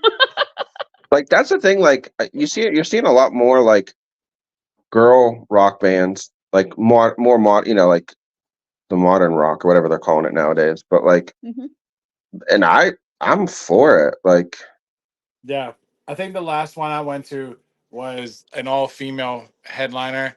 It was like New Year's Day, In This Moment, and Hailstorm. It was fucking incredible. yeah. So you guys don't really listen to that like dark metal, do you? Like the That's heavy your drum. fucking thing over there, man. Like, like even I my tries getting me into it. It'll be something where they're like, and like I don't have time for this shit. yeah, like I I don't. can to an extent because like for me it's different. I can listen past the vocals and just listen to it for the instrumentals. I Mhm. try. But then sometimes there will be a moment where the vocals will hit my ear and I'm like, what the fuck am I listening to? Like, It's almost like you're riding a Steel Phantom back in the day, and if you turned your head a fraction, it's like that. yeah, That's how you listen to it. It's like, this is great. This is great. We had a turn. I'm like, oh god, what is happening?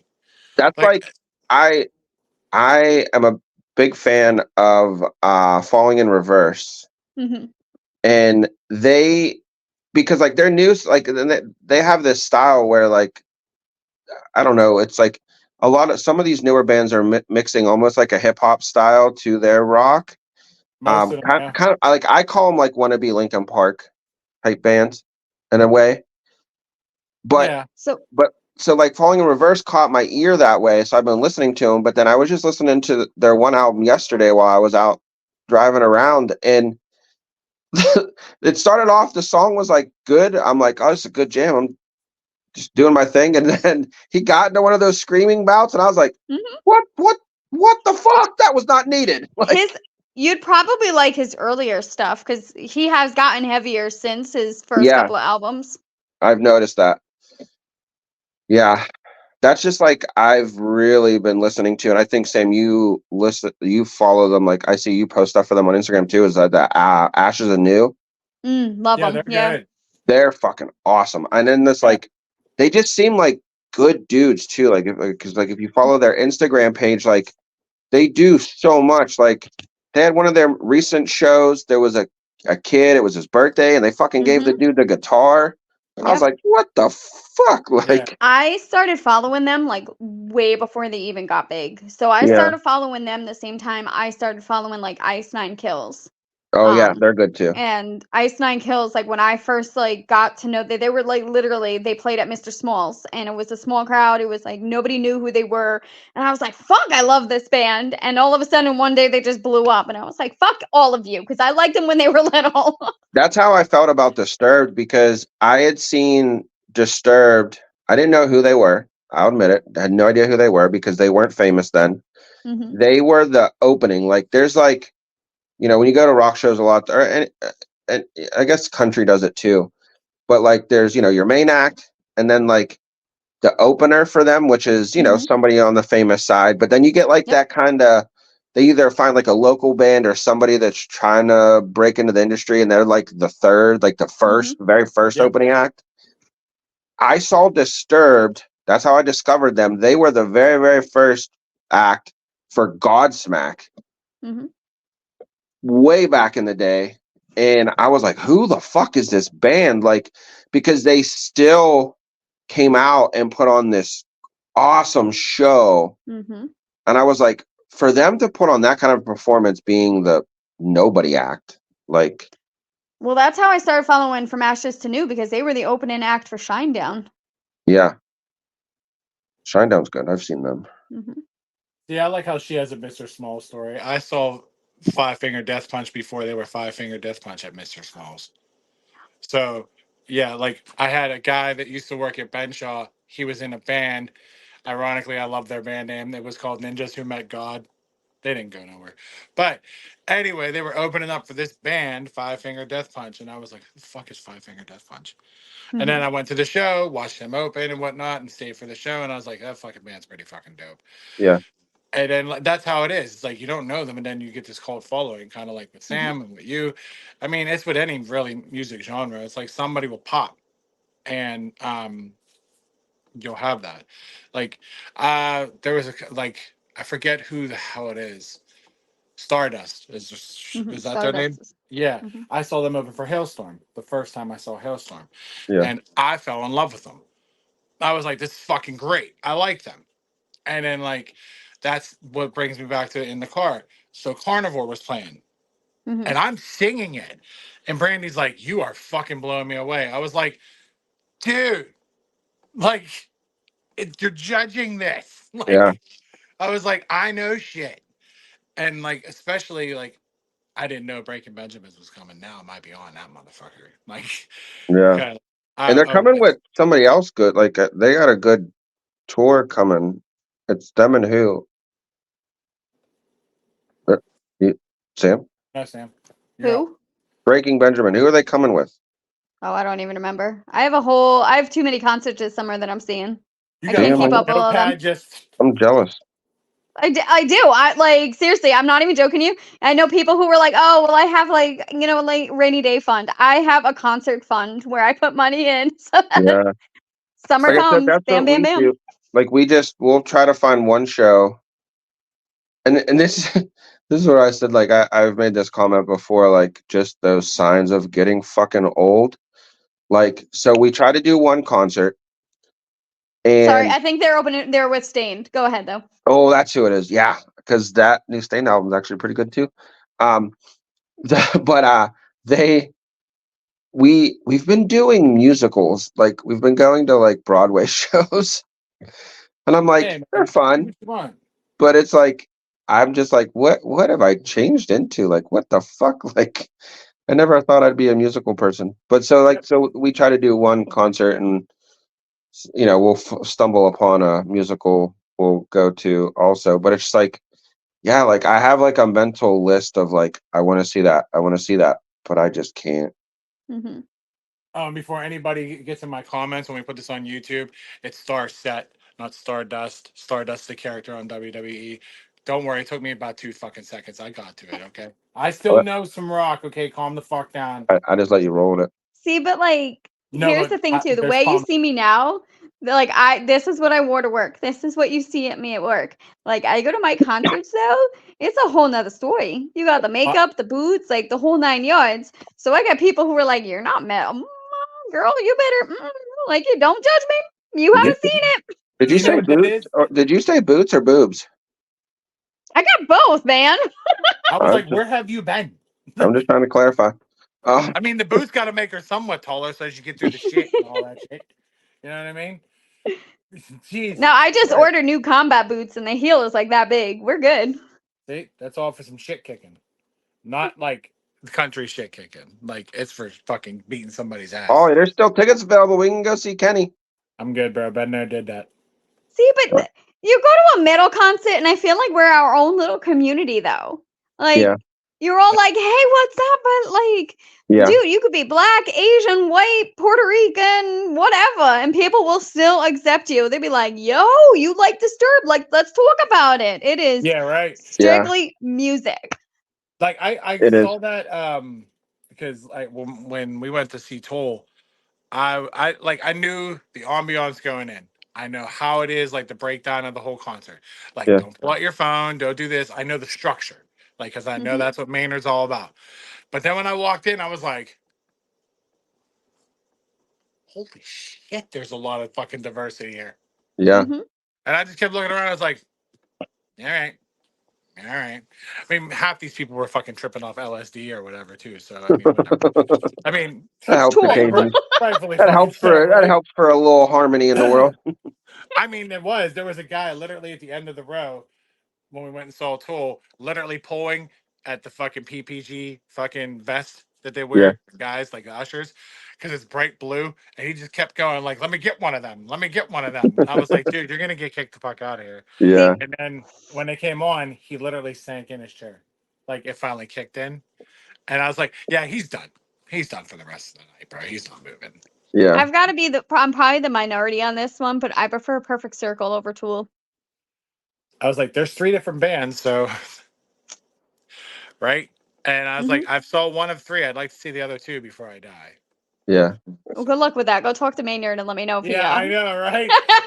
It took me forever to get the fucking Toll one out of my fucking system, and that was on a bucket list forever. And that was by luck. Like one of my cousin's friends bailed, and he was like, "Do you want to go see Toll?" Fuck yeah, I want to go see Toll. And then I was like, "But those tickets are expensive." He's like, "I didn't ask you about expense." He's like, "Do you want to fucking go?" And I was like, "Yeah, I don't care. I don't care. That's fine." Mhm. And it was amazing, like to just put that like on a bucket list. It's kind of like it's not even like a rock concert bucket list. It's just a bucket list of artists I wanted to see. Yeah. And it was like, all right, cool.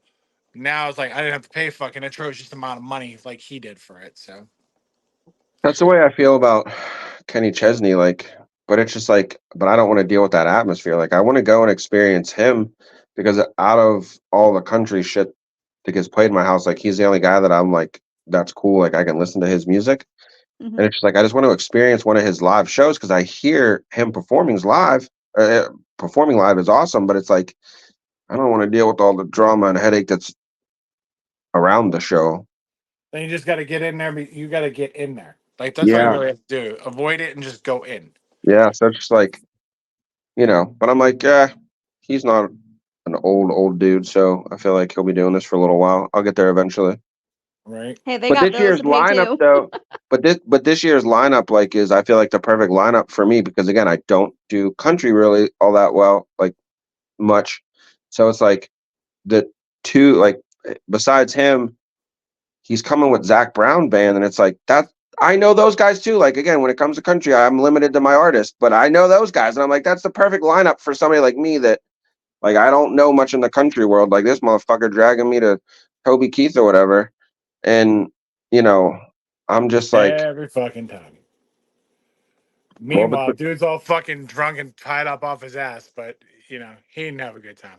I don't I'm just remember saying. much. But he had fun. So I want to fucking hear it. It was All right. between you and my wife. I don't know. I'll just plead the fifth. I watched you have fun. You look like you were having fun. I don't remember if I had fun. Oh, you had Well, I mean, fun. if you were that drunk, of course you're not going to remember. Yeah, but I'll remember for you. They were tailgating. Like this was a big show. Like again, Donna's big in country. She wanted to see Toby Keith, so they had their little tickets package thing for the country concerts back then, and I was like, all right, if you can give me tickets, we'll go with you. And it was his mom, her boyfriend at the time, his sister. Her boyfriend at the time. Yeah, I don't remember. I was trying to remember who it was, but Yeah. like it was a big event, and we're there, and I'm like, all right. So we meet them, we find them in the parking lot, the tailgate, and I'm like, I pull him aside, and I'm like, bro, if we're getting through this, like, I'm gonna need a little help. Like, there's no way I'm surviving this country show. And this was the first big country concert I'd ever been to. Mhm. I've been to one or two little local tiny shows with Donna, but I'd never been to a full blown country concert before. So I was like, we gotta get through this shit. Like, and he was like, I got you. And then his mom's boyfriend was like, I got you. And then Yeah. Noel's boyfriend was like, I got you. And let's just say they all had me with a different thing. We all had it with a different I got you. Yeah. So I was like, oh, okay. And mind you, Donna was on crutches because she had like I don't know, she didn't break her ankle, but she was on crutches and had like an air cast on. Aw. So at one point, I think I'd even taken a pain pill of hers. Yeah. Yeah, you did. Well, no wonder why you don't remember shit. Yeah, And drinking. So yeah. Oh yeah, that was definitely drinking. All I remember is the dude with the fucking weed whacker blender. Yes. Because if you remember when he had the weed whacker blender, there was that dude with the fucking short jeans, short things going on. And I was like, what Yeah, the fuck is happening here? And he's walking, and all we keep hearing is, and I was like, what is happening? And it was a guy that used the weed whacker motor as a blender. Yeah, let's just say that margarita had no ice. It was so chopped up. It was just unreal. yeah, Yeah. Redneck ingenuity at its finest. yeah, it was. But it was, yeah. So it's like, yeah, me and country concerts don't go. I mean, I've gone to a few more since then with between him and Donna, and it's like I've, they're not bad, but I don't know. Like me and him went to a show once. Was it Jason Aldean or what's the other guy? He's kind of like Jason Aldean. Like Luke Bryan. No, Dirks It might have Bentley. been Turks. One of those two. And I just went with him. I'm like, all right, whatever, let's go. He didn't want to go by himself, and I'm like, all right, let's roll. I didn't know what the fuck was going on. I think halfway through he realized I was bored, and he had already seen the dude like a couple other times before, and he was like, "You want to roll? I'm okay with rolling." And I was like, "All right." Like I had That's how no. I am. If I've seen somebody a million times or whatever, and the show is kind of familiar or it's pretty much the same, I'm gone.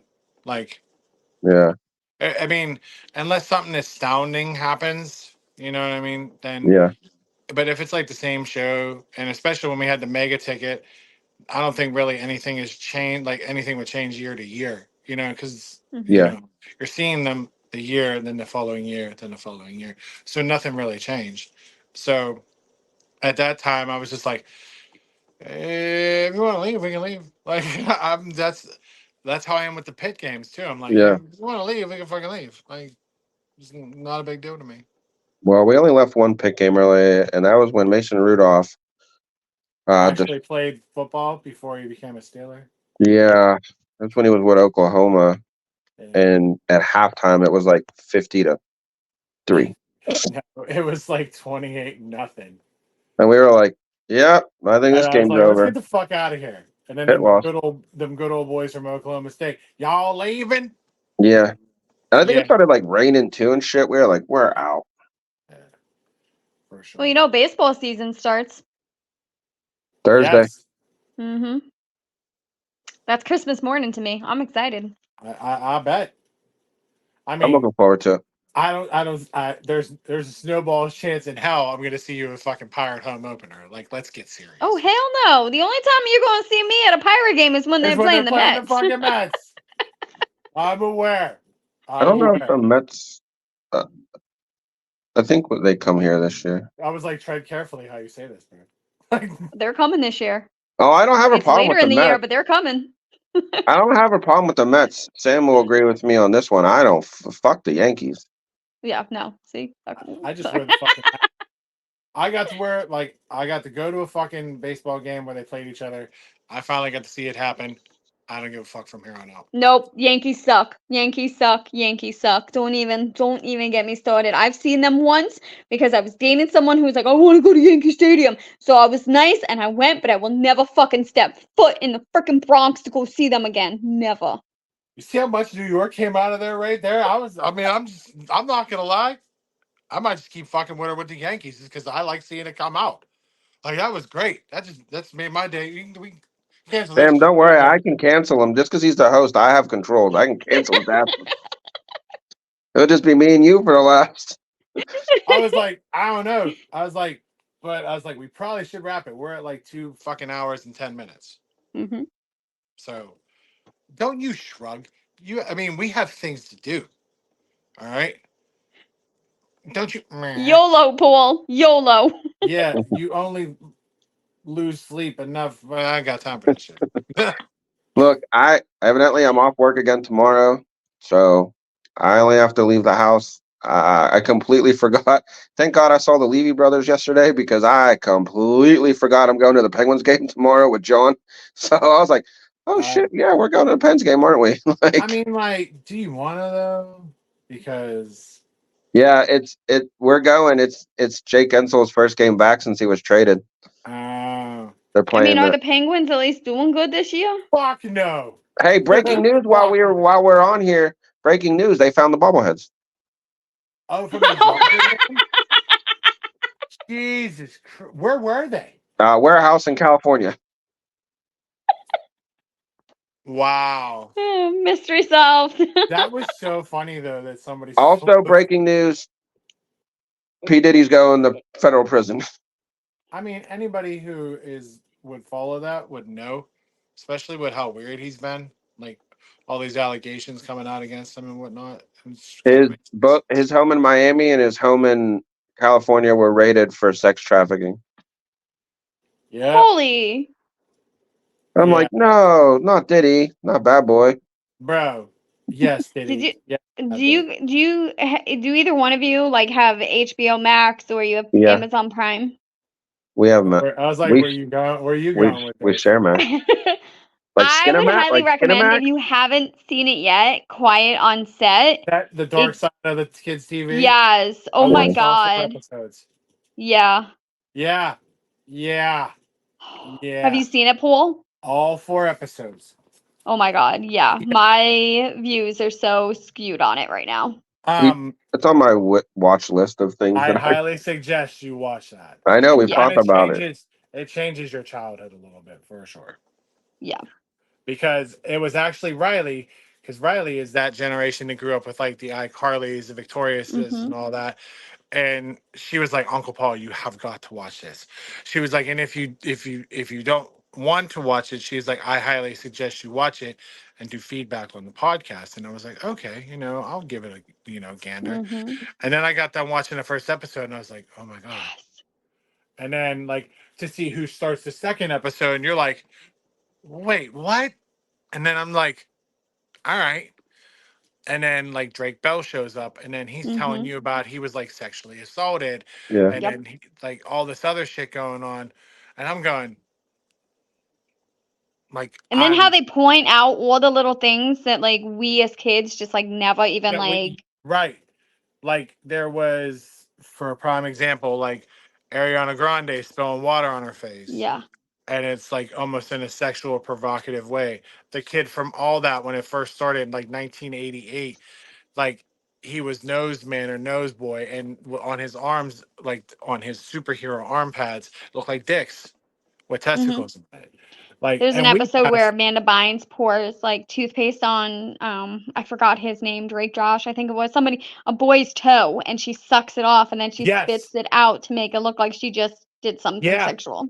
And then on Zoe 101, the one girl is talking to Jamie Lynn Spears, and it's like this yogurt won't come out or something like that, and it looks like a cum shot. Like, dude, it's broken down so bad. And then when you're done, you're kind of like, the fuck did I just watch? But at the same time, you're like, no, really, what the fuck did I just watch? Because it's just like, you find out that Dan Schneider, the guy that created like iCarly, all that, like stuff, all that content, he had like this crazy foot fetish fucking thing going on. And he always wanted females to give him massages. And then he's so sexist that he split 2 female writers' salaries when when the guys are making what they're making, and the women as lead writers should have made exactly what the men were making, but he used one salary and split it for 2. It was, dude, it's wild. Like, when you get done, you're just like, shit. Like you don't look Like, at Nickelodeon the same ever again. yeah. I totally get why Amanda Bynes had her mental breakdown. Right, and you so see why Jeanette McCurdy never came back for the new iCarly and why she dropped the Mhm. book, and then like every fucking thing makes sense. Everything made sense, and I was just like, wow, like, and that's the first thing I thought of was Amanda Bynes and Jeanette McCurdy. Yep. As soon as I thought about Amanda Bynes, I was like, that bitch's fucking life went to shit. Like, Mhm. but it was is Dan Schneider. Eric thought these kids were like his bread and butter, and they were gonna take him into like Yeah. stardom, and it's just. It's And fun. that's the thing that bothers me. I've read comments and people being like, "Oh, Amanda Bynes should have been on there. She should have talked about it, or this girl should have." Like, do you not understand, people, that this was trauma? They were abused. They were gaslighted. Like, they were young. Their childhood was taken from them. Yeah. Why do you want them to relive this? Right. And then like now you're seeing clips of certain things with like iCarly where Dan was like rubbing Miranda Cosgrove's shoulders and you Mhm. could tell she kind of wanted to get away from him. But and then you feel bad because these kids are telling you like they were doing it for their parents, or the one kid was like, I wanted to get my family out of the hood. And then Mhm. you start watching it and you just are like, yeah, but at what cost? Like, Mhm. and then like when the parents were seeing it, the parents were the ones that were interfering. And dude, Mhm. you got to see how they manipulate these kids to get rid of their parents. Yep. Yeah. Like it's ugh.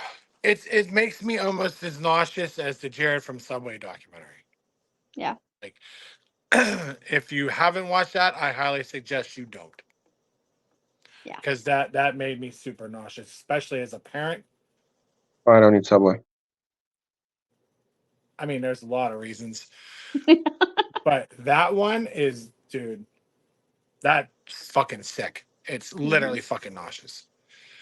And then, Sam, did you see at the end of like every episode, there was like a disclaimer from Nickelodeon? Yes. Yeah, like Nickelodeon, you doing their powers that be. Like we want to make sure that like basically, it's such like in a way message. Like somebody just Mhm. made this up real quick and posted it at the end of each Yeah. episode. Yeah, and then I like Like, when. go ahead. Good. I was gonna say, I just feel like it's a very dismissive move on their part. Like, Absolutely. no. Yeah. Because like after the first episode, like I paused it and I read it. I was like, that's total bullshit. Mhm. And then when they did it after the second, third, and fourth, I was like, it didn't even change. Like it was still the same. Like they didn't say anything about Drake Bell or like didn't indicate anybody specifically, Mhm. pertaining to each episode. It was just like, no, no, no, it's the same Yep. thing. And I was just like, oh my God. And then of course, when they asked Dan Schneider about it, he's like he says, like, oh, I never thought I was doing any. Like, bullshit. You knew damn well what you were Yeah, doing. right. Well, he might not. I mean, I'm not sticking up for the guy. Like, I know what you guys are talking about. I just haven't watched the episodes, but it's like I think that he had such a mental problem that in his eyes, he might not have realized what he was doing was wrong. Like, I mean, he should have morally, yeah, known what he was doing was wrong. But I mean, Sam, you probably know, like, there's people out there that are fucked up. Like, they don't, their mind might not be processing what he was doing is oh, this is a bad thing. I should stop. Because obviously he didn't stop. He just kept fucking going.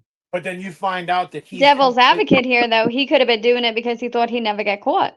Well, right. yeah, that too. I mean, like I said, I'm not trying to defend the guy. We don't know what's going through his mind, and we'll probably never know what's going through his mind because he's probably never gonna like ever sit down and like let anybody analyze him. You know what I mean? Or But that's the thing is he's already sat down with somebody. know, Mhm. Because Riley sent me a couple TikToks and reels Mhm. that he sat down with somebody, and he basically not kind of like what Sam said. Now that it's out in the open, now he's like, "Oh, if I knew this, blah blah blah." So I get your point, Eric, yeah, but after you watch the documentary, Sam's 110% right. What he did is he was power hungry. From when you watch that first episode and you Uh, hear all this shit about him and what he was doing in the writers' rooms, like he had one of the female writers like bend over and was like sodomized. Bro, Mhm. I'm not fucking with you when this is fucked up. that's crazy. Like it is. So like if there was a part of him He that just wasn't looked like like a creepy dude, you know? he did, man, like it was just very uneasy. Like Yeah. very, very uneasy. But I mean, if you want your childhood ruined, you can watch Quiet on the Set.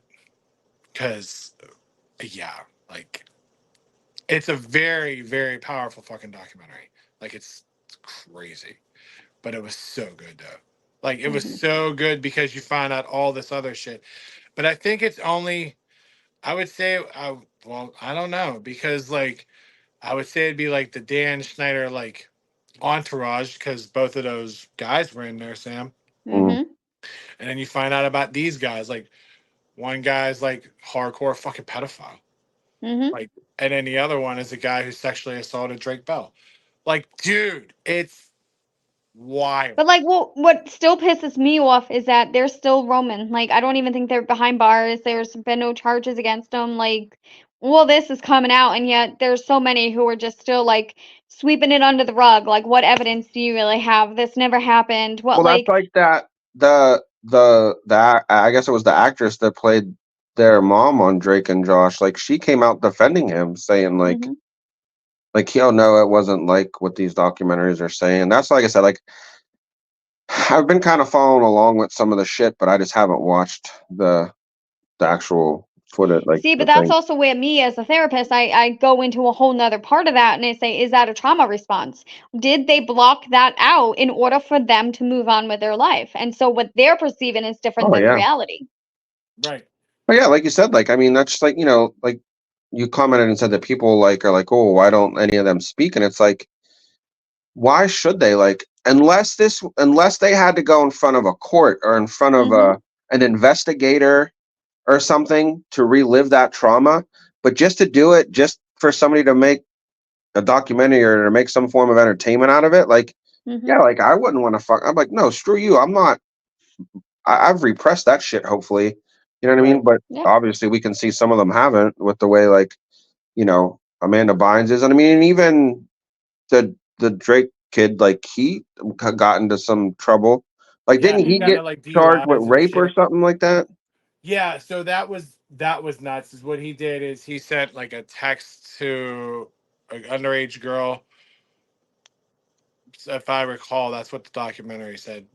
Like, Yeah, but what it was is it was like Riley was sent me that clip, and that's more like it was like a clickbait situation. Like he yeah, didn't know that she was this years old, and he didn't. But again, to his is he never asked any questions because he was so this is what's happening to me, so he yeah, did it over here. yeah. Again, he thought he didn't. He was like, well, it was never wrong when it happened to me. So why is it Right, wrong if Mhm. right. like So the he's roles just reversed? right. Yeah. So that's, I mean, like you feel bad for that because it's like, it's kind of funny because, like I said, me and Jane finished watching How I Met Your Father, um, over the weekend, and there's two. So the other Drake, the Josh is in that, and then the girl that played what's that girl? Was she the Lizzie McGuire chick? No. Hillary Duff? Hillary Yeah. Duff. Oh yeah, that's who she is. Like it's like weird seeing like them like back together, and I'm like just again like the Nickelodeon kids like that back. Mhm. Yeah, I'm like, oh look at them. Like I feel like they're ones that like who knows, they might have had their problems, but they kind of made it through almost, because they're still acting, they're still being productive in society, I guess you could say. But it's well, like, yeah. Since the documentary, though, Josh has reached out to Drake, like because they yeah, had a little falling out because of all Josh's shit or Drake's shit, because yeah, Drake doing it DUIs and substance abuse. I mean, it comes hand in hand with being abused. Like I get it, yeah, but I guess like Josh wasn't he couldn't tell Josh what the fuck was going on. Mhm. But now Josh knows everything, and it's just like, oh damn, my bad, dude. But it's like, to what extent? Like, you could Yeah. have been like, yeah, if you need something, you could talk to me about it. But I mean, as Drake probably was like, I don't want to fucking tell anybody that this dude's fucking touching me and violating me. Mhm. Yeah. You know? I So mean, especially when you're a kid, you're afraid. Like, what is this adult going to do? Is he going to find me? Is he going to spend lies? Like, what is this adult going to do if I tell the truth? right, is my acting career fucking banned? Am I no Mhm. longer going to be a musician? And what's going to happen? How am I going to feed my family? Like, yeah, dude, like these kids talk about that too. Like, to a degree of what was happening to them. It was like, am I going to get barred from Hollywood? Like, am I never going to get Mhm. another acting gig ever again? Is this the end for me? Because if I like snitch or if I say something and speak my voice, I lose everything. Yeah. Mhm. So they manipulated these fucking kids. And that's what just, it's heart wrenching. It's just like, wow. Yeah. It sucks. It really does. It really, really fucking does. Well, I'm ending it on that note. Yeah. All right. I was like, we have took up a good, this is the longest we've ever did it. Longest we ever fucking did it. All right. Second time too. That's how we do. But thank you, Sam, for coming on and Yeah, being on thank you. the first guest. We fit, it's only fitting, you know. And you know, you can come back anytime. Just let us know. We'll Yeah, figure it out absolutely. as always. Yeah. Now that we know kind of the setup on how to get a third guest or to get a third person on with us, thanks for kind of being our guinea pig too. So, Yeah. but no as I, problem. you probably heard or saw, like I told Paul, like Sam has earned the right to be the first live guest. Like we can't just be like, let's just have so and so on. Like, no, Sam's earned the right. She's held it down with Paul and then, with me now and whatever for a while. So She showed up at the house to do the first ever that's what I'm guest saying. podcast. That's what I'm During saying. COVID too. Yeah. So give her damn flowers because she did it. Yeah. But yeah, thank you so much, dear, for being here. And Yeah. absolutely, please come back anytime. Yep. You got it. All All right. right, girl. We'll All talk to you. right. Yep. Longest thing ever. Yeah, just a bit. Like running 2.5. If we don't get that many views, I get it. People are gonna have to watch us in pieces. We're like McAfee out this bitch. Yeah. Go 4 hours. Yeah. But we hope you all enjoyed the podcast. Of course, thank you, Samantha, for being here as always. Have a great Easter for people that celebrate Easter because Easter is this weekend. Yeah. And then we will see y'all on Monday for another wonderful episode of Show Thoughts with, I'm sure we're going to have shit to talk about as always, especially with Easter. Yeah. As I would think. always. As always, that is Big E. I'm the Big Cho, and we'll catch you on Monday. Later.